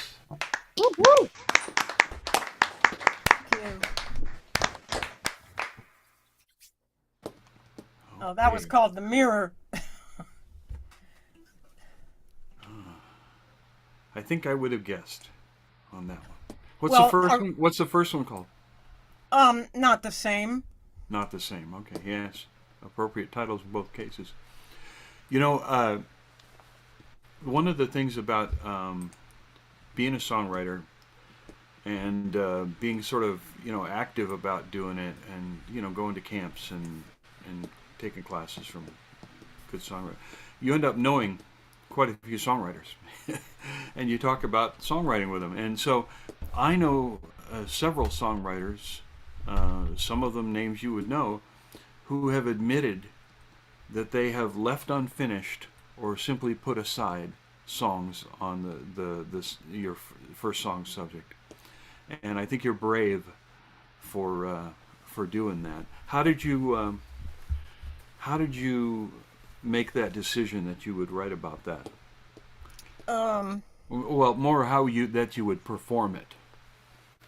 Well, for one thing, my sister doesn't live around here, and she's not even online hardly, so I wasn't worried about her. So I suppose I was trying to get my feelings out, and I felt it was a sort of an important issue, and then maybe I was reaching out to see if other people had family members and had similar experiences. Yeah. It's a bunch of siblings. So my reaction is different from the other ones. Right. So I must say, I can recommend to you a song that I know wasn't easy for the person necessarily to put out there, by a songwriter named Cozy Sheridan. She has a song called 76 Trombones, which is about her one of her relatives passing through the Alzheimer's gate, and that kind of thing. You might find that interesting, I think. Anyway, and I noted from the interwebs that you two have made some pretty big moves geographically here. Yeah. Long time ago. Yeah, but you talk there on the internet site about getting the feel of Huntsville. You make that comment about that you had to do that. How do you do that? As a songwriter particularly, how do you get that new place into your space? Well, what I did, I came here to go to school, and because my father was living here, and so I moved in with him so I wouldn't have to pay rent. So I went. So Excellent plan. And school was right around the corner, UAH, and while I was there, I really didn't think about Huntsville. I thought about campus, and but then I knew after a few years that I was going to have to partake of where I was living, and so I immediately talked myself into a job waitressing at a bar, and I met a lot of friends that I still know there, and I graduated, and I also got married while I was working there. So, there were some presents and drunk people clapping. Yeah. Yeah. Yay, Marilyn got married, or some guys saying, "What? No." Yeah. Did you remember to write his name down for later, just in case? Yeah. Oh, Never mind. I still know those people, I guess. Yeah, you still do. All right. Another thing, on the startlinglyfreshrecords.com site, you say regarding songwriting on that site, I started doing it. For me, it takes maybe a couple of weeks to make a song. And it was like putting together a puzzle. Think back to Joseph and his puzzle. I love the process. For the first time in my life, I coaxed and paid proper attention to my own creativity. I'd like you to just expand on that quote and give us some notions based on that second song. Well, we all read about, I don't know who's read The Artist's Way, and that they purportedly give instructions on how to get in touch with your creativity and pay attention to it. And of course, I read that book a long time ago, but when you're working full time and doing a bunch of other things, it's not that easy. And so I think time for me was the crucial aspect. But at the same time, I had to be careful because I tend to get involved in all kinds of other activities. So during COVID, I didn't have a lot of other activities, and so I was able to, like, if I got an idea, I was able to follow through. I was able to finish it, and a couple of the songs took maybe a couple weeks, but now the songs I'm writing now are a little different, and I'm getting them done in 3 days. So, and I can't play them by myself because they have other parts. So I don't know how I got into that, but I'm working on songs for a musical that I invented. And I went from being sincere about my own conflicts, which is what The Mirror is about, conflicts with other people and feeling you can't be what other people want you to be. And then I went from that, like writing about my inner feelings, to writing a story about a bunch of characters. And now I'm writing songs for those characters because they have feelings too. And they have problems too.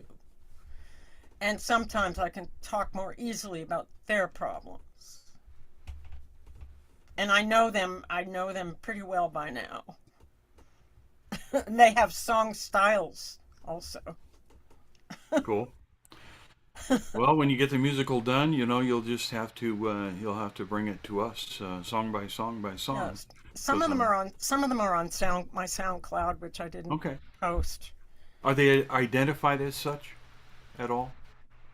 Yeah, I say this is for my musical, and I put the category soundtrack. Okay. On them. Great. And my SoundCloud is called Bad Old Poetry Explained. All right. That's memorable. Well, Marilyn, thank you very much for joining us. It's great to have you here. I should point out that just so I'm fair here, this is Marilyn's 4th time here on Open Mic America, and we look forward to number 5, and I hope it won't be too long. Yeah, thank you so much, and thank Dave and Laura and Robert, who I know from online, Robert Edgar. Yeah. He's not here tonight. Not here tonight. Yeah. And thank you. All right. You are most welcome. Laura, back to you. Thank you, Mike. It really wouldn't be any good of a show if we didn't have all the amazing performers that turn out multiple times to keep bringing us their songs. And it's really a joy. I don't know if anyone else has tuned in multiple weeks. You can hear there's different facets of everyone who comes on here, and to hear exactly what they're going for. And speaking of multiple facets, we're actually turning over the mic back to our interviewer, but this time as a performance. It's our very own Mike Simpson from Saratoga, California. He said that his favorite local open mic is, of course, Open Mic America. And then he thought that might be a little biased, so he also mentioned the Fine Vines in Saratoga and the another online open mic, the South Bay Folks. But Mike, are you ready? I'm likely to get, I think. Fantastic. All right. So one of the things about this Open Mic America that I never have felt got the emphasis that it deserves is that Dave invites you to play songs that you haven't written, as long as, because of the trammels of legality, they were written, published, or whatever before 1925.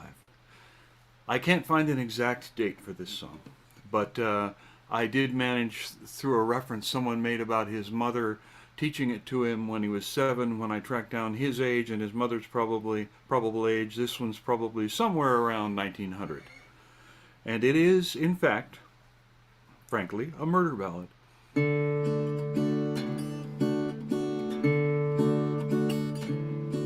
She sat 'neath the apple and played her guitar, played her guitar, played her guitar. She sat 'neath the apple and played her guitar, played her guitar. He sat down beside her and smoked his cigar, smoked his cigar, smoked his cigar. He sat down beside her and smoked his cigar. Smoked his cigar. He said that he loved her, but oh, how he lied. Oh, how he lied. Oh, how he lied. He said that he loved her, but oh, how he lied. Oh, how he lied. I'd, what a cad they were to be married. But somehow she died. Somehow, she died. Somehow, yes, she died. They were to be married, but somehow she died. Somehow she died. I'd. He went to the funeral just for the ride, just for the ride, or just for the ride. He went to the funeral just for the ride, just for the ride. There he sat on the tombstone and laughed till he cried. Laughed till he cried, laughed till he cried. He sat on the tombstone and laughed till he cried, laughed till he cried. The tombstone fell on him and squish squash he died. Squish squash he died, squish squash he died. The tombstone fell on him and squish squash he died. Squish squash he died. Well, she went to heaven and fluttered and flied, fluttered and flied, fluttered and flied. She went to heaven and fluttered and flied, fluttered and flied.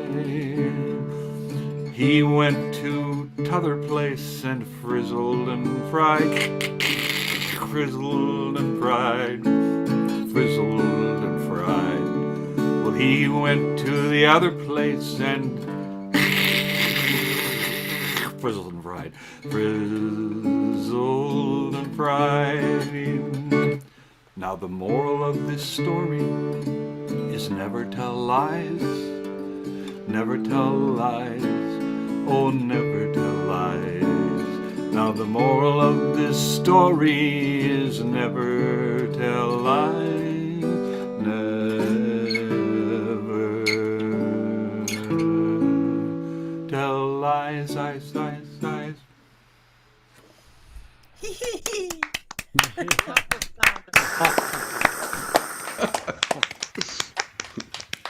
They probably sold sheet music for that.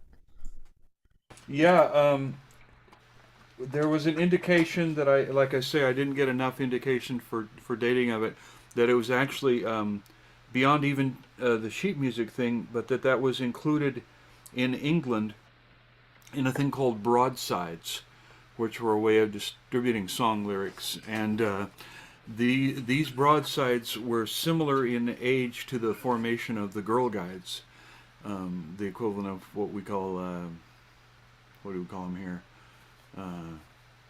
Girl Scouts, you know, in this country.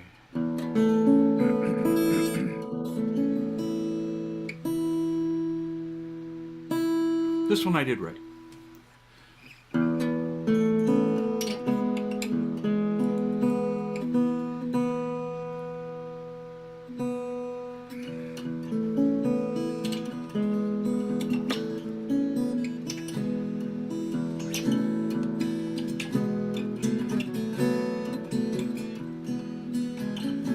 The morning's 2 hours old. I'm standing on Polk Street. Feels like the city is being born. Fog is pressing on my feet. She's a pretty old town. She's a pretty old town. the little pastel houses, walk the hillsides in the rose. It's noon now and still foggy around here, that's how it goes. She's a pretty old town.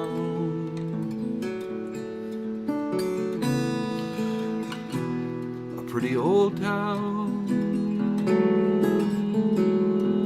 I wander through the sunset, I walk around the hate, down streets that grit in boxes, down streets that ride like snakes. She's a pretty old town. Such a pretty old town. And I wouldn't want to live here, not for $1 million or in 1,000,000 years. I am not an honest suitor, just an old gentleman caller, looking to see a lovely young girl. Grant Street has a gate, because it leads to another land. The talking sounds like song, silk brushes against my hand. She's a pretty old town. She's a pretty old town. At last I stand above her gateway, the sea beneath my shoes. Small boats flock like racing birds, the sun steals off my blues. She is a pretty old town. She's a pretty old town. And I wouldn't want to live here, not for $1 million or for diamonds or pearls. I am not an honest suitor, just an old gentleman caller looking to see this lovely old girl. The morning's 2 hours old, I'm standing on Polk Street. It feels like the city's being born and fallen. Fog is pressing on my feet. She's a pretty old town. She's a pretty old town. She's a pretty old town. Pretty old town. She's a pretty old. She's a pretty old town. Yummy. Wow. Oh, beautiful. Wonderful, Mike. Beautiful. That was thank you. breathtaking. Oh, beautiful. Well, thank you, Mike. But don't think you're getting out of the hot seat, because you're going to get interviewed by the one and only Capo Dave. Uh-oh. Wonderful original song, Mike. Wonderful, wonderful. Well, thank you, Dave. Lovely song. And I loved your heritage song. What is the name of that one? You'll find it under a number of different things listed as titles, but I think the one that's most effective is the search "Never Tell Lies." Never Tell Lies. Okay. And you'll find that there are a lot of, like anything that old, off a broadside. I heard it from a professor of my wife's, an art professor, in his beautiful silver lame vest, as he had the end of class party, playing on a little guitar that's a close cousin to this one. And he played it as She Sat 'Neath the Apple, so I played it. But normally, if you want to search it by lyric, you'll find it under She Sat 'Neath the Lilacs, is the more common. I appreciate you bringing those old songs. We call them heritage songs on Open Mic America, and we like to encourage people to check some of those songs out and bring them. If a song's still around after 100 some years, probably a pretty good song. Yeah, it's got bones. Yeah. Anyway, I've known you for some years, Mike, since 2010, 11, and you certainly cut a wide swath through acoustic music in the Bay Area and now all over the country. You're on open mics. You've been open mics virtual internationally, and you play in a variety of styles. I certainly admire your skills, and you're a teacher. And I'd like to explore a little bit some of your background. I'm thinking a question I'd like to ask you is, if you go way back to being a child, the first recorded music that you heard that made a big impression on you, talk about that a little bit and paint us a picture of what it was like, where it was, and how you felt about it. And how old were you? Well, as it happens, it's my second oldest memory that I have. My oldest memory is of being like this up against the glass in the living room, with my nose. I can feel my nose being cold, and out in the front yard, my mother and father are building a snowman. That's my oldest memory. But my oldest memory of recorded music was my maternal grandmother taking her gramophone with a horn and the steel needle and playing her 78 of Irving Berlin's White Christmas.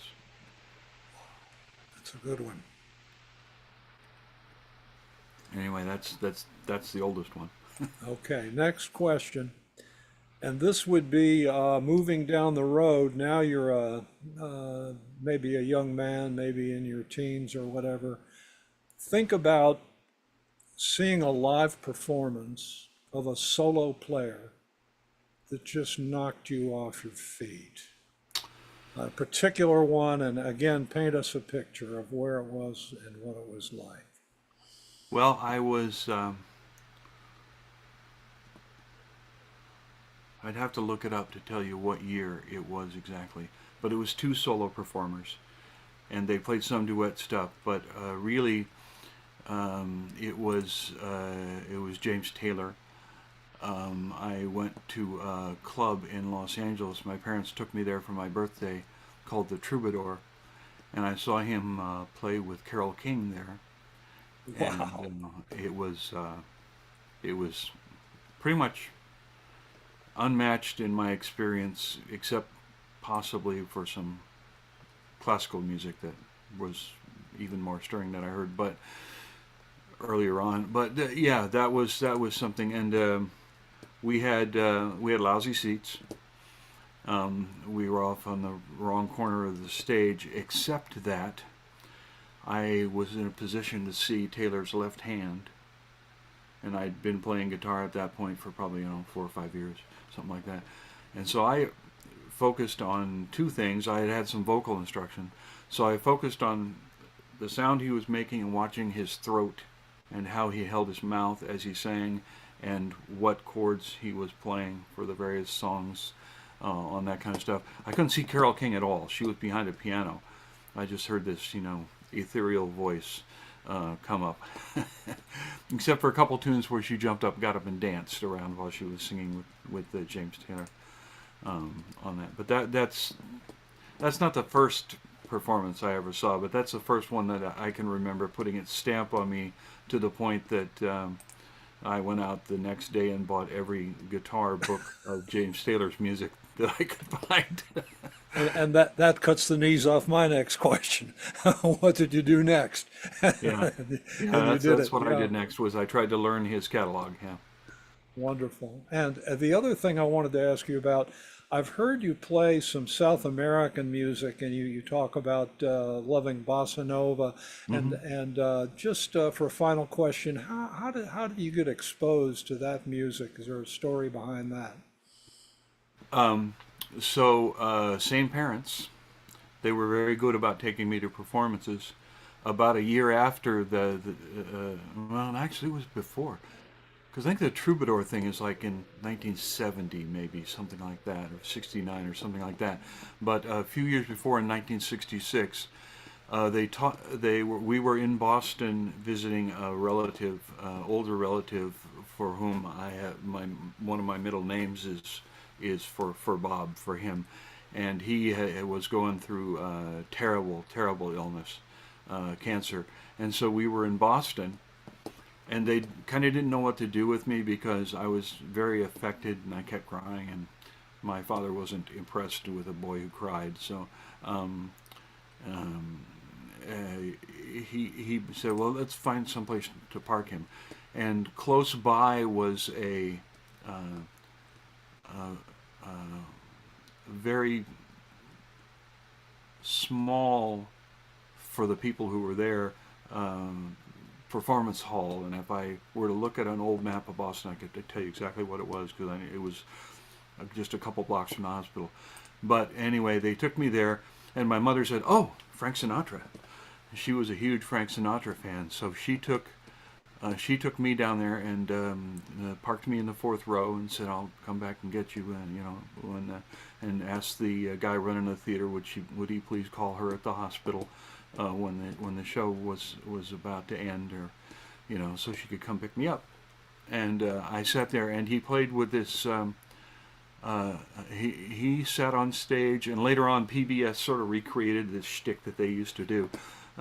He sat on the stage with a cigarette and a hat and one of those big old microphones and sang, while his accompanist, Antonio Carlos Jobim, played the songs. And they ran Jobim's catalog, basically, on stage with Sinatra and Jobim. And that was where I first encountered the bossa nova, other than, having heard some of the American pop versions of bossa nova on the radio, which I like those too, but this was an eye-opener, and yeah, it was something. Terrific story. Mike, thanks so much for all you do for Open Mic America. Mike, hey, right back at you, man. Plays and really is one of the cornerstones of this organization at this point. So thanks so much, and we'll go back to Laura now for our last performer. Thank you, Dave. And thank you, Mike. Great performance. And yes, as Dave has said, we have unfortunately reached our last performer. But on the positive side, we have also reached our last performer, Lawrence Campling, who's coming from Sacramento, California. And his open mic that he likes to go to is the Village Homes Performers Circle in Davis, California. But for now, I think I can speak for everybody when I say we're ready for you, Lawrence. Take it away.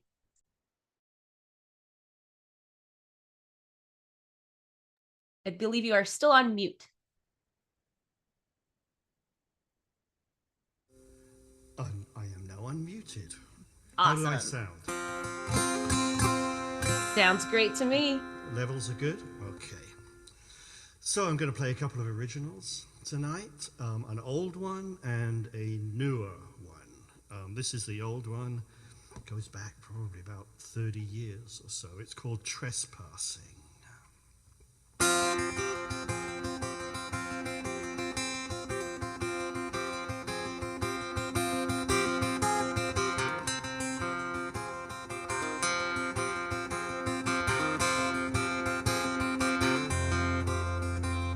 When we were kids in Napa, a-hunting we would go, get $1 for a rattler, a dime for a crow. Vigilantes, hot on the trail, a trusty gun and a friend who never fails. Well, the road less traveled was in vogue, so that's the one I took. And all those straight and narrow roads I chose to overlook. California called me back, a good place to get lost off the beaten track. But everywhere I go these days, I'm trespassing. Everywhere I go these days. Down here in the basement with the remnants of the lives we have lived. A pile of dusty truth, a case of obsolete motives. books and albums are records of the times. Familiar motifs remind me that everywhere I go these days, I'm trespassing. Everywhere I go these days.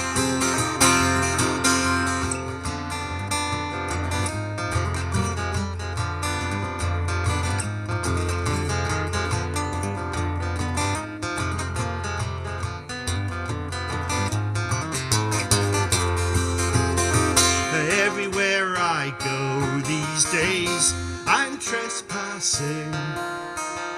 Everywhere I go these days. So I'm going to the trouble of sifting through the rubble of the past 30 years.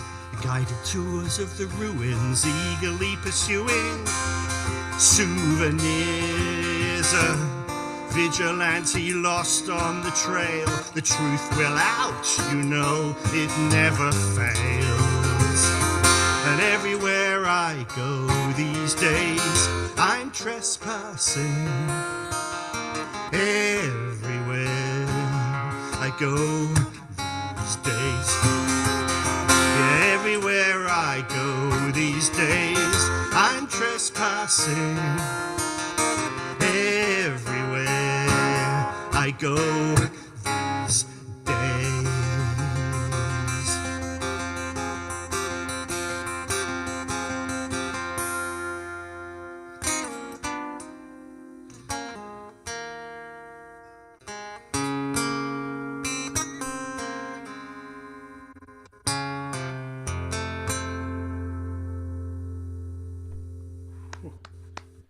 Yeah, nice, really nice.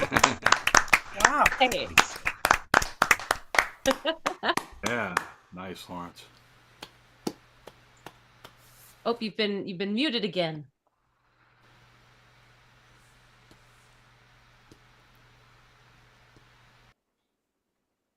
I don't know. I don't know either, but you're back. I know, I'm back. That's weird. So yeah, unfortunately, I'm afraid I have to retune. So, and I find it very hard to talk and retune at the same time. So I'll try to do that, but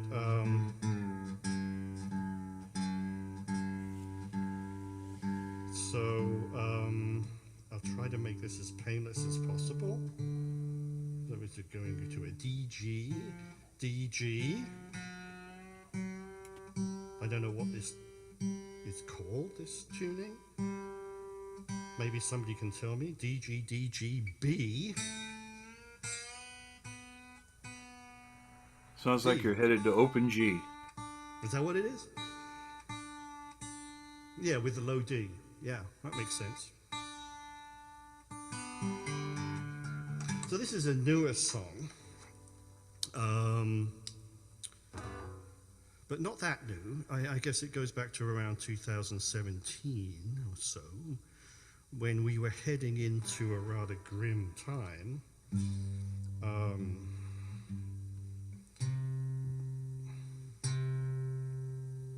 And I was trying to make some sense of it all. And it was around Christmas time.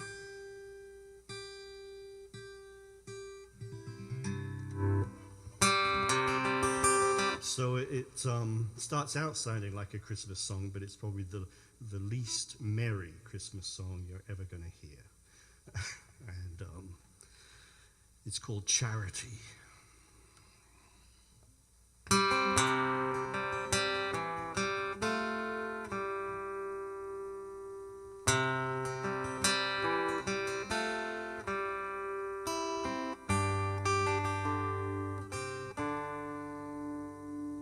The last leaves have fallen, and the blowers are silent in the neighborhood tonight. Next door, Bowie's barking as Joe brings in the tree, and Liz puts up the light. In this time of hope and charity, with both in short supply,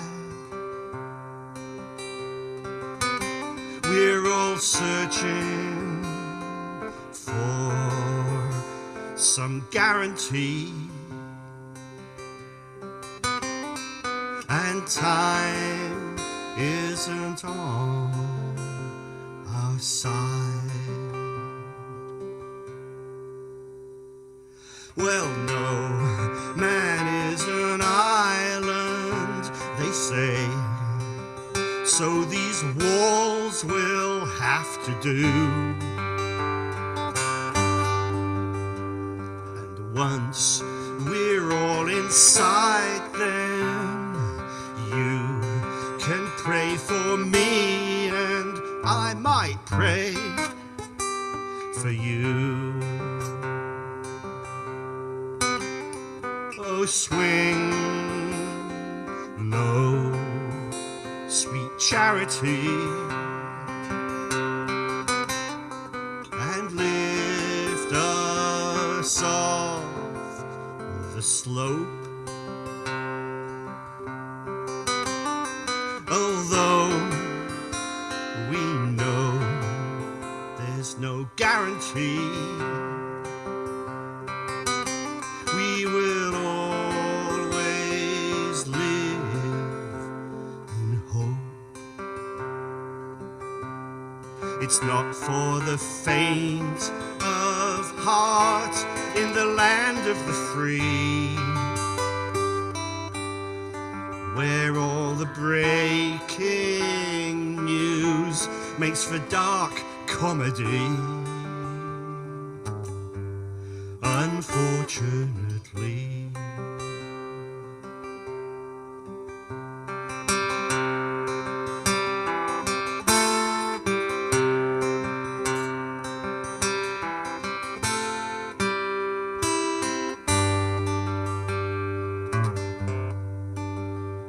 so brew me up the potion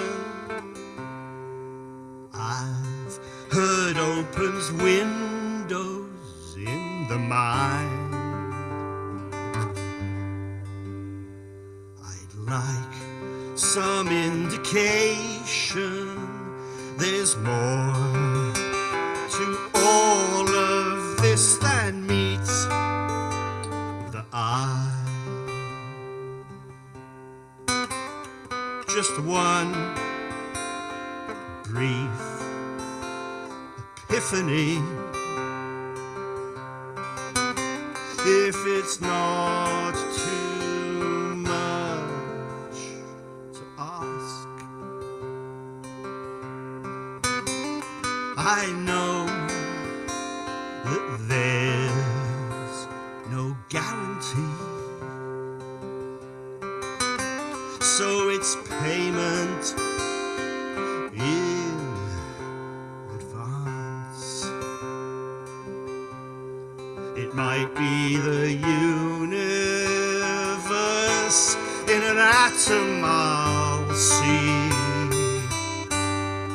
might be the endless night or an ocean in me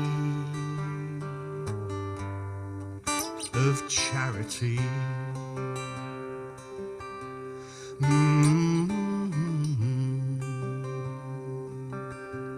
Complete charity.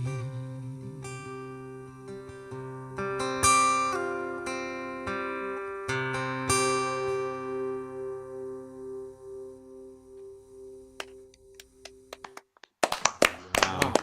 Wonderful. Gorgeous. Very cool. Woo-hoo. Nice. Thank you. Lawrence Campling, I detect in your accent that you may not originally be from around these parts. That's right. But I've been here over half my life now, long Yeah. time, but the accent just seems to be pretty persistent. Uh, And I just got back from a visit, and whenever I go home, I kind of slide. were you a Yorkie or? No, I grew up. Well, I was born just outside of London, and I grew up in Norwich, which is in East Anglia, out on the east, northeast of London. Beautiful Yeah, area. the accent has smoothed out considerably. Yeah. It's somewhere in the middle, somewhere in the middle of the Atlantic, right now. That's right, the Sargasso Sea. You know, hey, someone made a comment that you reminded him of Tull and Ian Anderson when you were singing there. I hear that, but I really was reminded very much of someone else who was from that same island of your birth, Richard Thompson. And if you had any idea how much of a Richard Thompson fan I am, that's intended as a tremendous compliment. Well, thank you. You're spot on. When somebody was talking, you asked somebody earlier about what was the solo performance that kind of turned your head around. Richard Thompson was that for me. It was back in the 90s, and I was playing in industrial bands and like really gnarly electric stuff. Although my roots were definitely in folk music and acoustic, and I went in Boston actually to a club. I think it was the Paradise. And hey, Lawrence, can you approach the mic a little closer? Yeah, I saw him. I saw Richard Thompson play at the Paradise in Boston. I don't know what year it was, but I'd never seen anybody just with a guitar take the stage like that with such amazing technique and amazing lyrics. And I knew about him. I knew about Fairport Convention, but at that point, I really started to dig into his work and have ever since. In fact, his new album came out 2 days ago. You should know. That's right. Yeah. Yeah. I'm fortunate Sorry, I went to Frets and Refrains, his camp in New York about 3 years ago, and that was amazing. Imagine that was. I'm fortunate enough to live in a town that has a winery that has him over Christmas time. They have him 3 days in a row. There live, and one day is electric, one day is just him and the Mountain View, I think. Is that what you're thinking? The Mountain Winery, it's called. Mountain Winery. It's in Saratoga, yeah.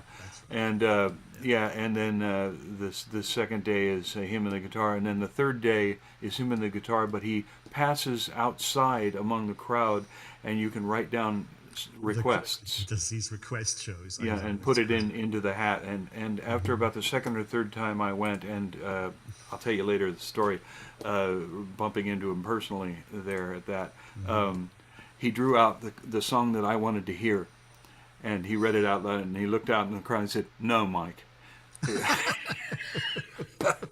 Smart ass.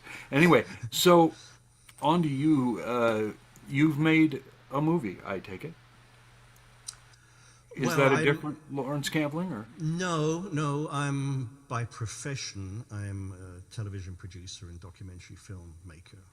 Yeah, I noticed on Reverb Nation there was some indication on that. And you also, I guess, you're a professor of visual art? No. No, but you're kind of hip deep in it, right? Oh yeah, like I say, for many years I've been involved in all aspects of television production around the Bay Area, San Francisco. I've worked for CBS, and if you remember Tech TV back in the day. I do. Yeah, I was with Tech TV for the whole run from ZDTV right through the end when Paul Allen sold us down the river. Yeah, cool. But, I've been involved in media all for years and years. The music and the visual. What's the interlace? What's the way they influence each other? Well, often when I'm writing, I try to paint a picture or tell a story. That's why I love Richard Thompson. He's one of the great ballad writers, the only, very few of them, but he's in that tradition. And so I try to, I always try to put to paint a picture, to really put us in at a time and a place, rather than, it's very easy to sort of fly off into abstraction, and that's fine sometimes, but I'd like to have something that's rooted like in that last song, to open with a scene that we can all relate to, bringing in the Christmas tree and all of that. Try to root the experience in something tangible. Yeah, just to give us just a quick response to these accusations I'm going to make here.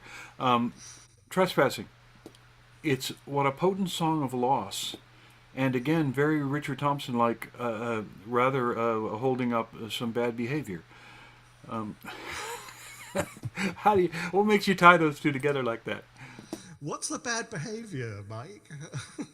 Well, I mean, you're talking about trespassing, right? Which is I not see what you're generally saying. regarded as. Well, no, it was more the trespassing. I think it was more an attempt to.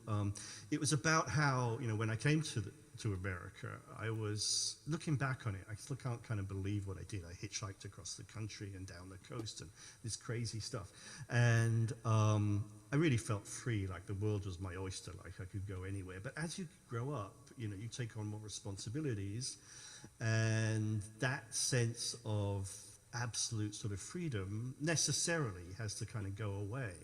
And I think that's a kind of a midlife crisis song, in as much as it's like, I used to think I belonged everywhere, and now I feel like I belong nowhere. There was something like that. All right.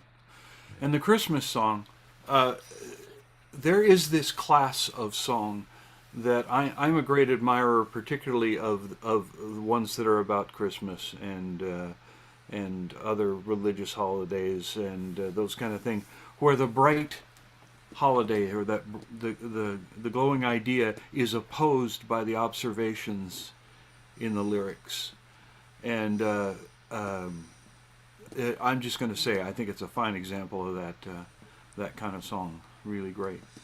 Thanks. Yeah. It's also a really good example of the guitar work holding up the original notion. That instrumental is very Carol-like. It's right. It's right. I mean, I think that's somebody. I think Joseph was talking earlier about how you let the music somehow prompt you to what you want to write about, and I use open tunings in that way because it kind of knocks you, especially if it's one you haven't used before. You're like, ugh, and then something will just spring out, which will define where the song is going to go. And that was like, yeah, this could be kind of like a hymn or a carol, except it's very depressing. Yeah. Well, very impressive stuff. Let me remind myself. Do you know how many times you've been here? This is the second time. This is your second. Okay, yeah. That's what I thought. All right, ladies and gentlemen, our final performer, Lawrence Campling, does a wonderful job, and we are grateful to him. Thank you. Hope to see you back here. It's a great pleasure. Thank you very much. Yeah. All right, and let's give one more big round of applause for all of our performers tonight. They were all amazing. Thank you, Jennifer. Thank you, Black Door 74. Thank you, Joseph. Thank you, Dave. Thank you, Bill. Thank you, Marilyn. Thank you, Lawrence. And of course, thank you to Mike for being both a performer and our interviewer for tonight. You really got some amazing insights, I think, into everyone's writing process and how they come to be someone who performs on a stage like this. And of course, another big thank you to our founder, Capo Dave Williams, who was also handling all of the engineering tonight, making sure that we all sounded great. And to our host, Laura Bordowitz. Oh, thank you. Thank you. It is certainly a pleasure to be here with all of you tonight. And of course, thank you to everyone out in YouTube land who was watching. Thank you. Remember, you can find all of the performers and their website links on openmicamerica.com.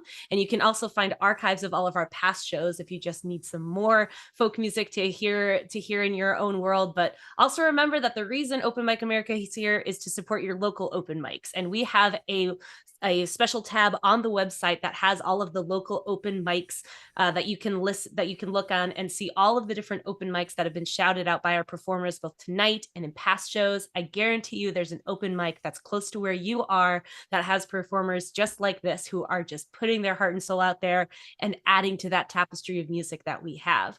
And if you did like the show, make sure you don't keep it a secret. Go ahead and spread the word. You can use the word of mouth. You can use social media, or you can head to the green room section of our website. You can print a poster with our logo, or you can even order a t-shirt like the one that Capo Dave has on. So you can rep the Open Mic America name around your community. But again, please check out your local open mics, and we'll put all of the links on our website. And if you want to see us again, we are here online the first and third Sundays of every month, which means that our next performance is going to be on June 16th. Our full lineup will be on our website, which is once again, openmicamerica.com. And you can stay tuned for that full lineup. But for now, we'll all wave goodbye. Thank you so much for tuning in. Good night, America.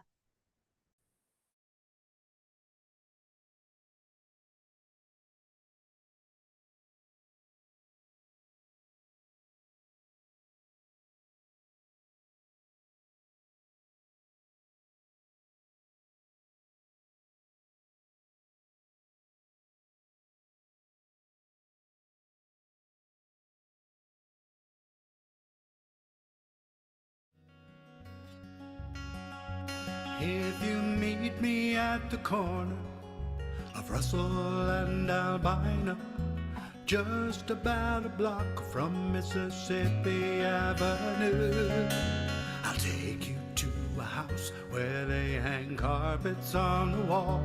And if we go there on a Sunday, there's a song I'll take you through.